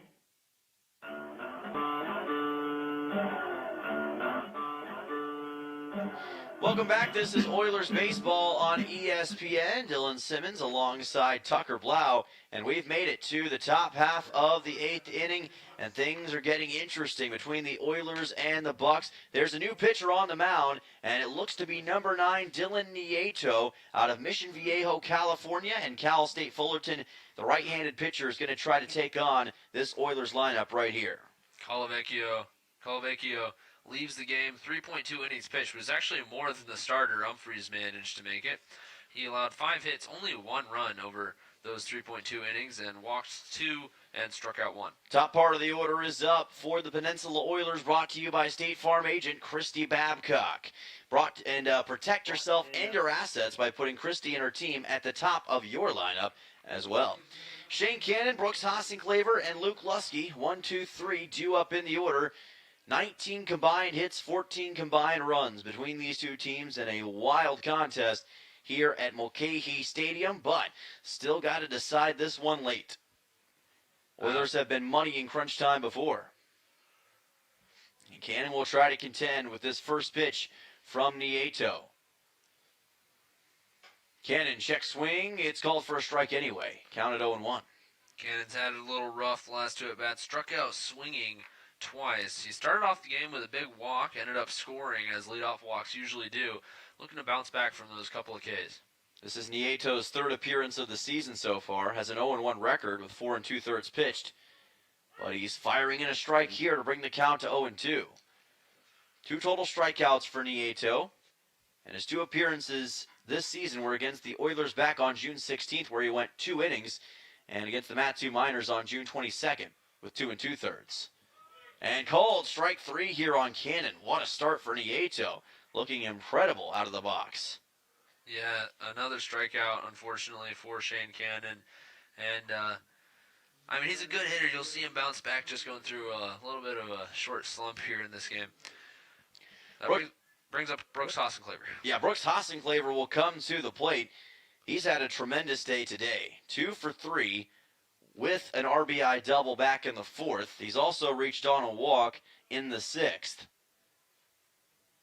1 out here. Nieto fires a pitch to the outside for ball 1. First lefty batter he's had to face off against. Nieto is a righty pitcher. Again, out of Cal State Fullerton. Pretty impressive frame at 6'4". And he fires in this pitch for a strike to even it at 1-1. Yeah, good job by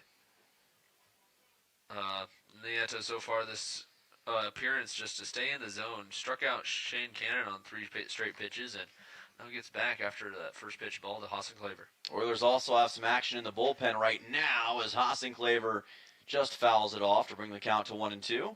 Man, that looked like a pitch to hit, and sure enough, Hossenclaver let it all out on that one, swinging as hard as looked like as hard as he could anyway, and unfortunately just got a little bit over it. Yeah, he was certainly swinging for the fences, just couldn't make contact with it. Going to try to contend with the 1-2 here in this top of the 8th. Nieto delivers. Hossenclaver digs after it. It's a swing and a miss, and 2 straight strikeouts for Dylan Nieto in this top half of the 8th inning. And as we've seen in these later innings, the pitching really starting to turn it on. We've got a couple runs in the last few frames, but we really haven't had much offense since the 4th inning. So these pitchers really, the bullpen's really showing up here today. Just 1 run for both sides since the top half of the 4th inning so far. Luke Lusky now comes to the plate. He is 0 for 3 today with a walk back in the 1st inning. As the count goes to 1-0, Nieto missing on the first pitch. They're trying to make quick work of this top part of the Oilers' order, which is going to set them up in an odd spot, possibly for the top of the 9th. 1-0, and low and outside for ball 2. Lusky able to work the count a little bit. Nieto hopefully losing it a little bit. He's been really killing it inside the zone. That he has a killer breaking ball and an incredible fastball as well. And he's going to use the fastball as that's chopped foul as the count goes to 2-1. Lusky recognized it as a fastball and tried to trigger it that much earlier to put a good swing on it. Unfortunately, he was a little too early and pulled it hard down the third baseline foul. 2-1 coming up. Rain is coming back down pretty feverishly, here at Mulcahy Stadium. 2-1 coming up here to Lusky.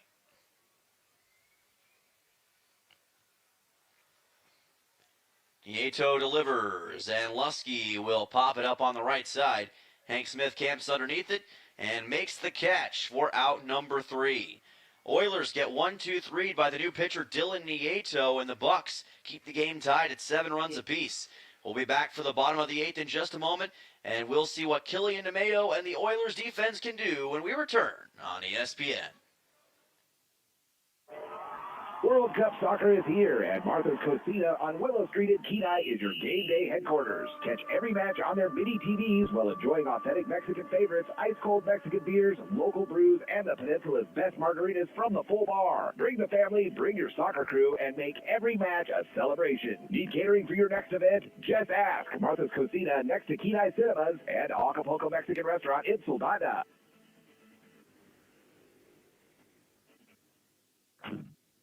Everyone knows the struggle. The DMV keeps bankers hours while they're stuck at work. That's where AK Express rolls in to save the day. They handle the services people need, and that's why they want you. Open until 6 p.m. Monday through Friday and Saturdays 11 to 3. AK Express makes busy schedules easier. Conveniently located at the corner of TV to West Poppy Lane. Next to Everybody Rides Again. AK Express, where convenience is king.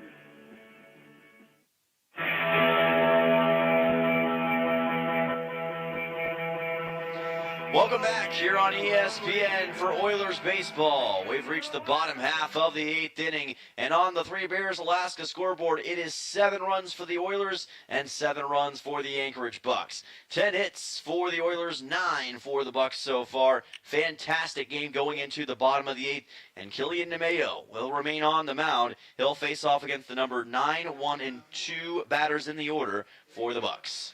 Yeah, the Oilers able to take that lead on that huge RBI single by Jack Halabowski in the top of the 7th, and then the Bucs respond in the bottom of the 7th with a big swing of their own. Denton homers over the left center field fence. Their only big hit of the inning, only RBI of the inning, tied up at 7. Pinch hitter here for the Bucs, A.J. Garcia into the game in the 9 holes. That's fouled off. Count goes to 0-1 off the pitch from DeMayo. So Garcia coming to the plate, trying to see if he can help the Bucs get that coveted 8th run to possibly put them over the top in this contest. Here's a pitch by DeMayo, well inside, just handled by Fernandez. Count goes to 1-1. Bucs are trying to get their 4th win against the Oilers this season. Oilers trying to even up the season series here today. Get a win on the road. 1-1. Oh, well inside. It actually went behind the back of Garcia that time to bring the count to 2-1. I think that one might have stuck in DeMayo's hand a little longer than he wanted it to. And like you said, that didn't just go behind Garcia. He didn't have to move at all. That was way behind him. A very odd pitch from DeMayo that time. Like I said, just kind of probably slipped out of his hand. Garcia enters with a .250 average in this game. This one hit right between the legs of Killian DeMayo and into center field for a leadoff single. So the pinch hitter, A.J. Garcia, takes advantage in the bottom of the 8th, and the potential winning run is aboard for the Bucs. Yeah, that's a scary shot. A comebacker straight at DeMayo, and I mean, all comebackers are scary, but with the slope of the mound, a line drive right beneath you can be especially scary as a pitcher. Yeah, that's never a good situation to be in if you are a pitcher or anybody in that spot.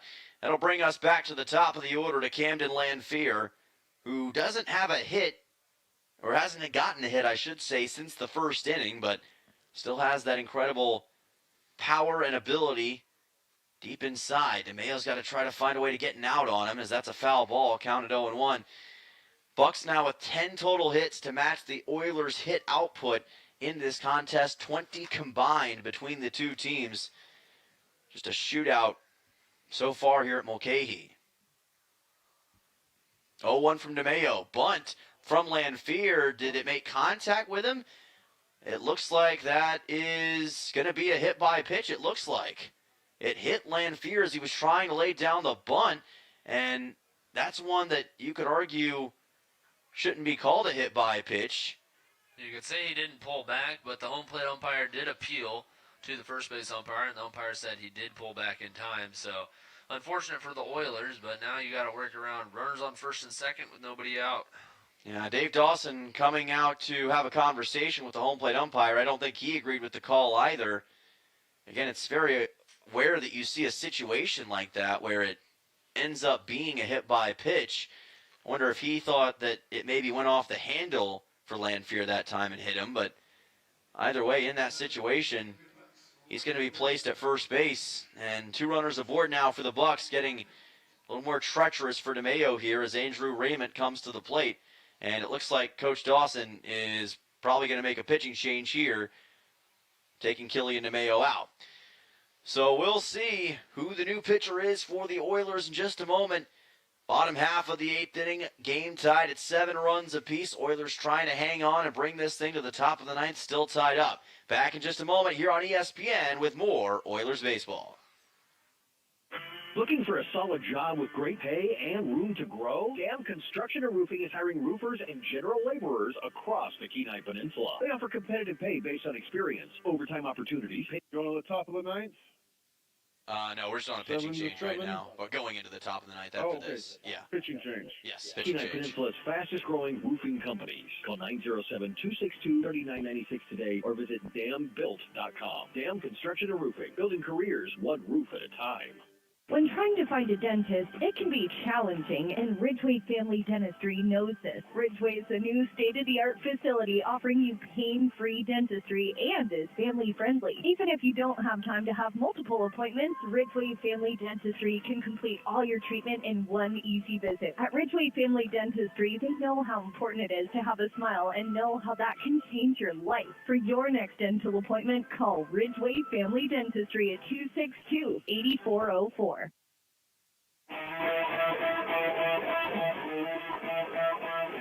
Welcome back here on ESPN. Bottom half of the 8th inning between your Peninsula Oilers and the Anchorage Bucs.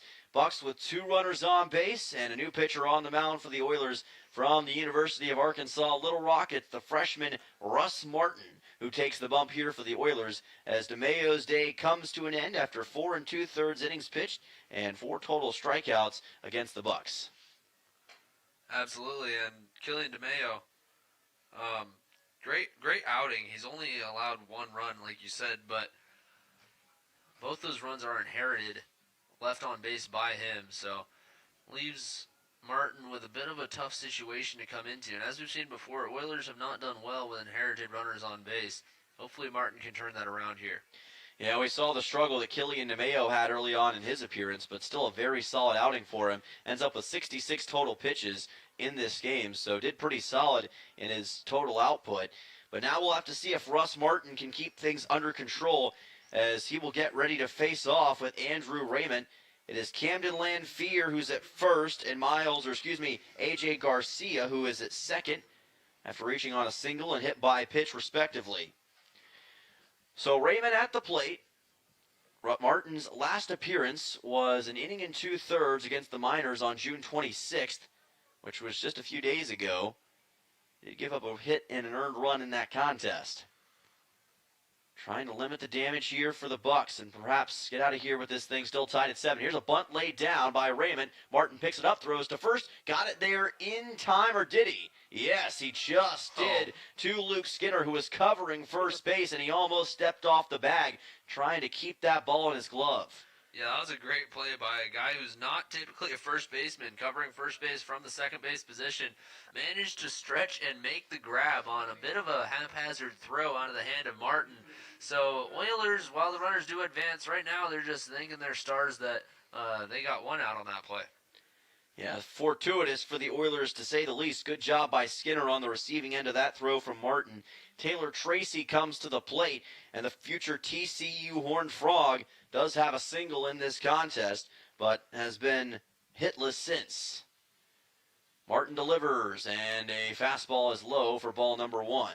In a tie game in the bottom of the 8th, when your offense only has 3 outs left, the Oilers are going to bring their infield in, looking for a play at the plate on a ground ball.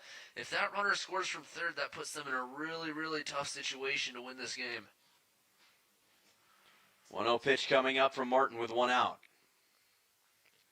Delivers. Here's a ground ball through the right side for a base hit. This will bring in at least 1 run and perhaps 2. The throw coming in from right field will not make it in time. Bucs on top 9-7 on a 2-run RBI single for Taylor Tracy here in the bottom of the 8th. That's a big hit for Tracy, and that's unfortunate for Russ Martin and the Oilers. Now find themselves in a 2-run hole. That's the risk of bringing your infield in, is on a ground ball not hit right at somebody, you're not going to be able to stop it and keep that run scoring from second base. So, I mean, that's the risk the Oilers took, and unfortunately it didn't pay off in this situation.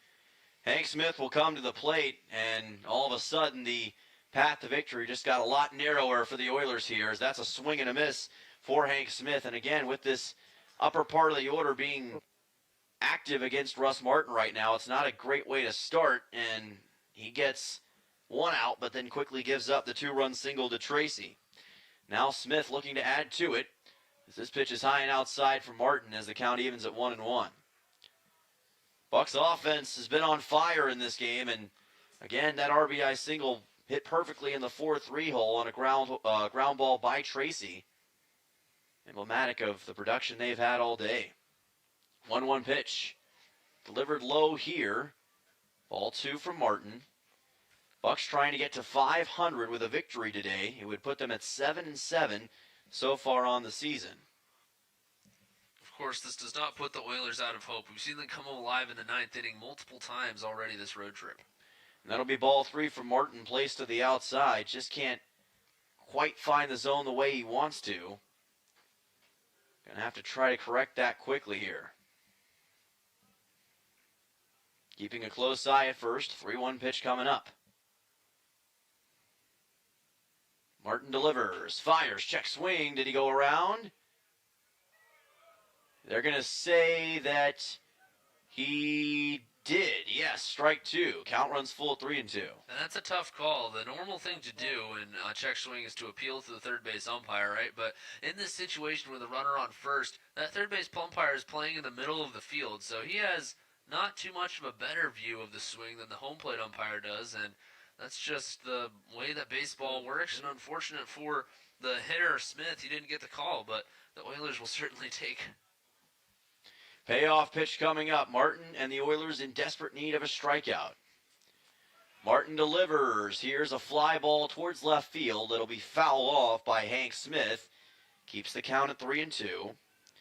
Smith delivered an RBI single back in the 3rd. He's also reached on a walk in the 1st, struck out looking in the 4th, and flew a ball out to center in the 7th.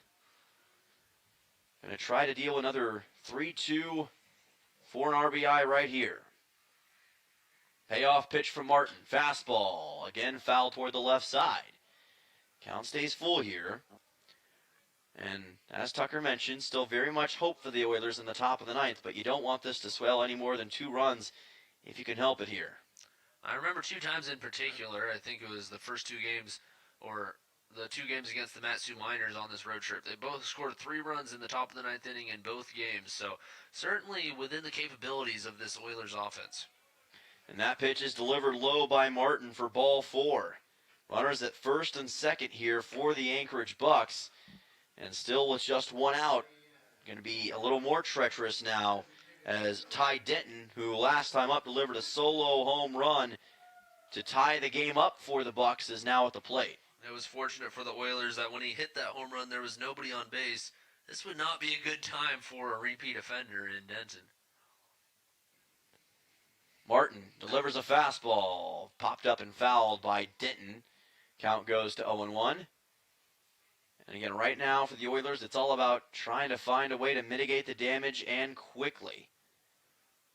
Got to get some fast outs to not only keep it at a 2-run game, but also recapture some momentum here if you're Russ Martin in Peninsula. 0-1 coming up. Tries the fastball, places it outside for ball 1. Trying to catch that outside corner against Denton, just not able to. Denton having a great day. He's 2 for 3 with a home run and a single. Flew out to center field and walked and scored. Good for 2 runs and 3 RBIs. Yeah, 3 total runs batted in for Denton so far in this game. 1-1 pitch. Here's a line shot into left field for a base hit. Past the diving glove of Shane Cannon. Coming around and scoring to make it run number 10 for the Bucs is Lanphier, and it's a 10-7 ball game. Denton with a career day, 4 RBIs on the night. Just ridiculous. Thorn in the side is an understatement for what he's done to the Oilers tonight. 10-7 ball game. Bucs on top. 3 runs in this bottom half of the 8th inning. And Anchorage just finding ways to put guys on base in a hurry. And what looked to be a potential victory for the Oilers is going up in flames here. Yeah, 3 spot in the bottom of the 8th is certainly not ideal for the Oilers' victory hopes, but all hope is not lost. You just want to get out of this inning without any more damage if possible. Ryan Dara comes to the plate. Oilers have scored 3 runs in 2 separate innings in this game. They're going to need a heck of a top of the 9th, at least at this point, to try to get it to the bottom half of the 9th inning. And Martin delivers a fastball for a strike, counted 0-1. And it's been the simple shots into the gaps in the 5-6 hole and 4-3 hole that have done the damage here for the Bucs. Dara 1 for 4 tonight with 1 RBI. Got a hit back in the 3rd inning. Martin, yes, strike 2. Nice pitch toward the outside corner on a fastball. 22 combined hits between these two teams, 12 for the Bucs in this game. Just scoring in so many different ways in this contest and coming alive again in the bottom of the 8th. 0-2 pitch from Martin. This is fouled off toward the right side to keep the count at 0-2. Martin has a hit of his own today. He singled in the 3rd inning, got stranded at 3rd. Other than that, grounded into a 6-4-3 double play, struck out swinging, and flew out to right. 0-2 pitch coming up here for Ryan Dara. Tucker said he has struck out once in this game. Can Martin make him strike out again? No, just outside for ball 1. Again, trying that outside corner on the fastball. He's had mixed success with it. Still trying to record what would be his 2nd out here in the bottom half of the 8th. Rain has pretty much stopped here at Mulcahy Stadium. 1-2 from Martin, and a swing and a miss. And Russ Martin with a nice fastball gets a strikeout swinging on Dara for the 2nd out here in the bottom half of the 8th. That's a big strikeout. Now you got 2 down, and while Leach is stepping up to the plate, not an easy out, you still only need 1 out to limit the damage in this inning and get your offense back on the field. Finn Leach has reached 3 times in this game. RBI single in the 3rd, a walk in the 5th, and a single back in the 7th. Martin keeping an eye on the runners at 1st and 2nd. Delivers here and places it low for ball 1. Tried another fastball on Leach, who has been a great player throughout the season, and especially against the Oilers. Give credit to the Bucs. Every time they've played the Oilers, it seems like they bring out their A game. And they're building a lot of momentum towards this back part of the season with the way they're playing right now. And that's delivered for a strike. Count goes to 1-1. Oilers very much still could be the better baseball team, but the Bucs seemingly just have something against them so far that has made it really tough for the Oilers to always be able to come out with the victory. As Martin delivers this one for ball number 2. Leach with that 2 RBI single back in the 3rd inning. I believe he tied Hassan Claver and Owen Musil for the top of the RBI lead. So quite the tandem between those three on the RBI scale. 2-1 coming up from Martin.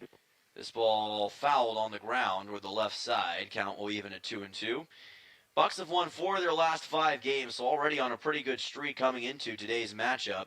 Started with a win against the Pilots back on June 21st, and has lasted since. They beat the Oilers on the 23rd, 8-4. Beat the Miners 6-0 on the 24th.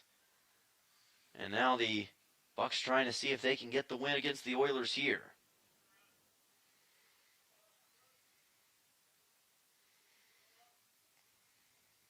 2-2 pitch coming up from Martin. Fastball called for strike 3. Able to get the strikeout on Finn Leach. First time he hasn't reached base in 3 plate appearances. And Martin gets 2 Ks in the inning. But the Bucs still put 3 runs on the scoreboard. A 10-7 lead. Capped off by a Taylor Tracy RBI single that scored 2 runs in this bottom half of the 8th. Oilers need some major offensive production to keep this thing alive in the top of the 9th. We'll see if they get it when we come back on ESPN. When trying to find a dentist, it can be challenging, and Ridgeway Family Dentistry knows this. Ridgeway is a new state-of-the-art facility offering you pain-free dentistry and is family-friendly. Even if you don't have time to have multiple appointments, Ridgeway Family Dentistry can complete all your treatment in one easy visit. At Ridgeway Family Dentistry, they know how important it is to have a smile and know how that can change your life. For your next dental appointment, call Ridgeway Family Dentistry at 262-8404. Looking for the toughest trailers and equipment on the Kenai? Head to White Spruce Trailer Sales on K Beach Road, your local dealer for TYM tractors. That's right, they have TYM tractors and implements. Anything from TYM pallet forks, box blades, snow removal, and more. Built to work as hard as you do. From sales to service, they've got the parts you need to keep your equipment running strong all year long. Speaking of service, White Spruce offers a full-service shop with special discounts for commercial companies because supporting local businesses matter.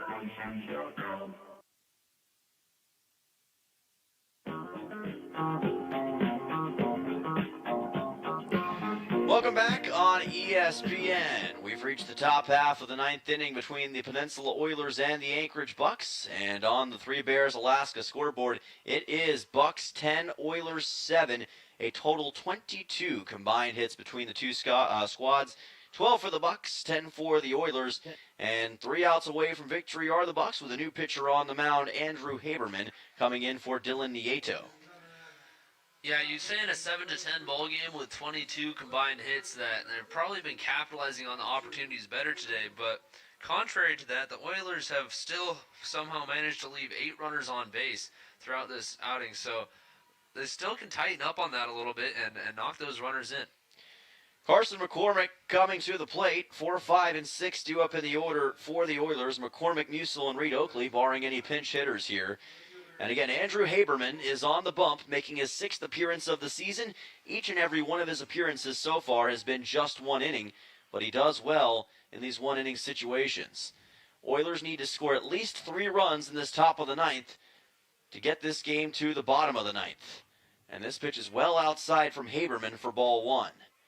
Oilers have rallied before. They almost came back against the Matsu Miners a few days ago in game 2 of that set. 1-0 pitch here. McCormick digs after it. Swing and a miss. Count at 1-1. Yeah, Haberman has that electric fastball, and the Oilers are going to have to find a way to get on base around it. It's going to be tough. This pitch just outside of the outside corner for ball 2. Haberman has made 2 appearances against the Oilers, once on the 23rd here at home, and helped the Bucs to a 1-0 or 8-4 victory, I should say, in that game. Misses this pitch for ball 3 on McCormick, who might have a chance to force a walk here. Also appeared back on June 17th against the Oilers in a 16-6 loss on the road with 1 inning. McCormick, high chopper to the left side, picked up by Leach, throws to first for a 5-3, and out number 1. Yeah, that's a big out for the Bucs here getting the first out of the 9th inning, and the Oilers now down to their last 2. By the way, new player it looks like over at first base, I believe, for the Bucs. We'll check that in just a moment as Owen Musil comes to the plate. Again, 1 out here in this top half of the 9th. Looks like they've made quite a few defensive substitutions. Yeah, Andrew Garcia now to center field. Andrew Sheffield is at third for Hank Smith. Hayden Miller is now to first for Dara, among many other changes for the Bucs, as the count goes to 1-1 here on Musil. Dara to right field for Raymond, Sheffield to third base for Smith, Miller to first for Dara, Leach to second, and Garcia to center. This is delivered for a strike on Musil. Count goes to 1-2.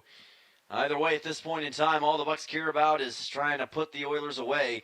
Musil 2 for 5 today with a 2 RBI double back in the first inning, and this pitch just outside for ball 2. Gutsy take from Musil, but able to stay alive. Haberman trying to work fast to get that final out, or at least the second out on the Oilers here, and kind of catch him napping in a way. 2-2 pitch to Musil. Musil fouls it off the end of his bat towards the bleachers. Count stays at 2 balls and 2 strikes. Oilers scored 3 runs in both the top of the first and top of the 4th innings here in this game. And they're trying to find a way to do that one more time. This pitch inside on Musil for ball 3. So he's forced a 3-2 count. Same as McCormick. Trying to see if he can possibly make good on this opportunity and get on base. Payoff pitch. Musil. Here's a drive towards right center field, and making the catch on the run is the center fielder for out number 2. Yeah, Garcia just got a good read on that. Another good bat for Musil. Put good bat on that one, and unfortunately just not enough in the gap. Garcia able to range in and make the grab. Garcia making the catch, and that brings the next batter up. It's going to be Reed Oakley with 2 outs here in the top of the 9th. Bucs 1 out away from their 4th victory over the Oilers this season. This Bucs team trying to catch fire to end out the month of July. And a strike delivered by Haberman. 0-1 on the looking strike to Oakley. Anchorage had a 5-day break coming into this game, and they've made the most of their time off, looking fresh and ready to go. This is a chopper to the left side, picked up by the third baseman. Low throw to first, but in time for the 5-3, and that will put an end to this one here at Mulcahy Stadium. The Anchorage Bucs outlast a great effort from the Peninsula Oilers here on the road by a final score of 10-7 to pick up their 4th win of the season. A tremendous offensive performance on both sides. 12 hits for the Bucs, 10 for the Oilers. Peninsula did everything they could in the middle part of the game and had chances to possibly have this game in their hands, but unfortunately they just didn't have enough to win this drag race here at Mulcahy Stadium today. A valiant effort, but the Bucs take the victory here in game number 16 of the season for the Oilers. We're going to take a quick timeout. When we come back, we'll have your Peninsula Community Health Services post-game show, and we will wrap things up from Mulcahy Stadium and preview tomorrow's game here against the Anchorage Glacier Pilots. Back in just a moment on ESPN. Your health matters every day, not just when you're sick. At Peninsula Community Health Services, we're here to keep you well with personalized primary care and preventative services for the whole family. From checkups and screenings to managing ongoing conditions, our caring team is ready to help you stay ahead of your health. Don't wait. Take the first step toward feeling your best today. Call PCHS at 907-262-3119 or online at pchsak.org. Peninsula Community Health Services. Healthcare for all. When trying to find a dentist, it can be challenging, and Ridgeway Family Dentistry knows this. Ridgeway is a new state-of-the-art facility offering you pain-free dentistry and is family-friendly. Even if you don't have time to have multiple appointments, Ridgeway Family Dentistry can complete all your treatment in one easy visit. At Ridgeway Family Dentistry, they know how important it is to have a smile and know how that can change your life. For your next dental appointment, call Ridgeway Family Dentistry at 262-8404.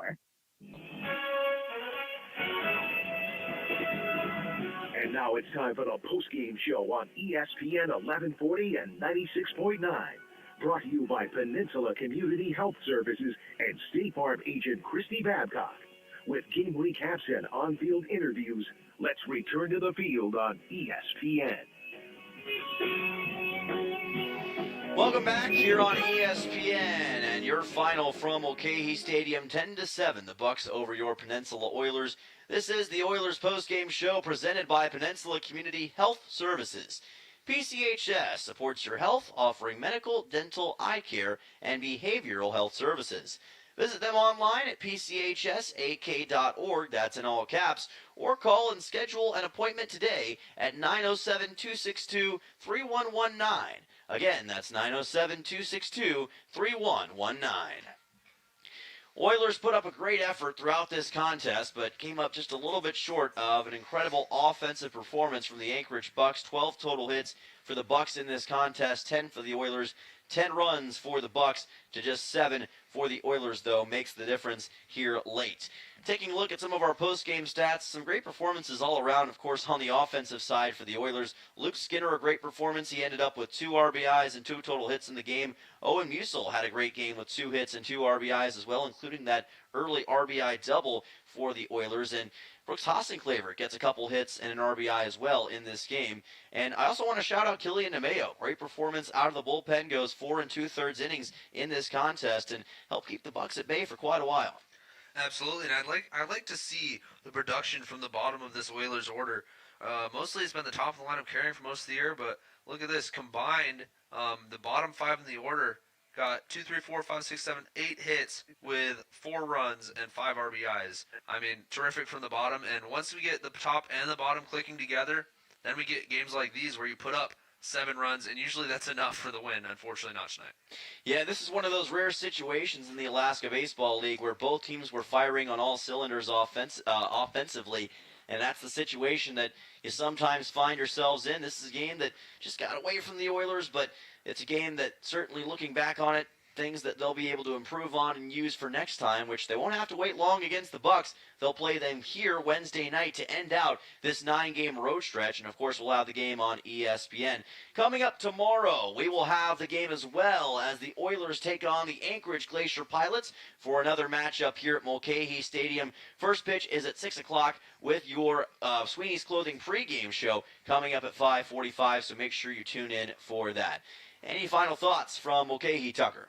No, I just I'm looking forward to a comeback game tomorrow. I think we definitely could have had them tonight, and I think the Oilers will not be downcast about this. I think they'll use it to put a little fire under their feet, and they'll be coming out rearing for a win tomorrow. We'll see how the Oilers respond. They're now 9-7 on the season. The Bucs now improved to 500 at 7-7. They've won 5 of their last 6 games. So for Tucker and for Carson back at the station, that is going to do it from Mulcahy Stadium in Anchorage, Alaska. Your final score in tonight's game, Anchorage Bucs 10 and your Peninsula Oilers 7. This has been a presentation of ESPN. So long and have an electric night.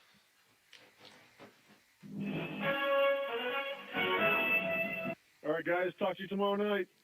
I appreciate it. Thanks. Hey, Caleb, wait. Later. Caleb, What's can you hear me? I'll try to send that. Are you going to be here tomorrow too? I will. Okay. And I have a plan to. I talked to Race, and he had a way of playing it last night that I think I can use. So Okay. I'll try to. I'll make sure to get that on my card, on my SD card, and then I'll put it over here on our network computer, and I'll play it through the internet channel.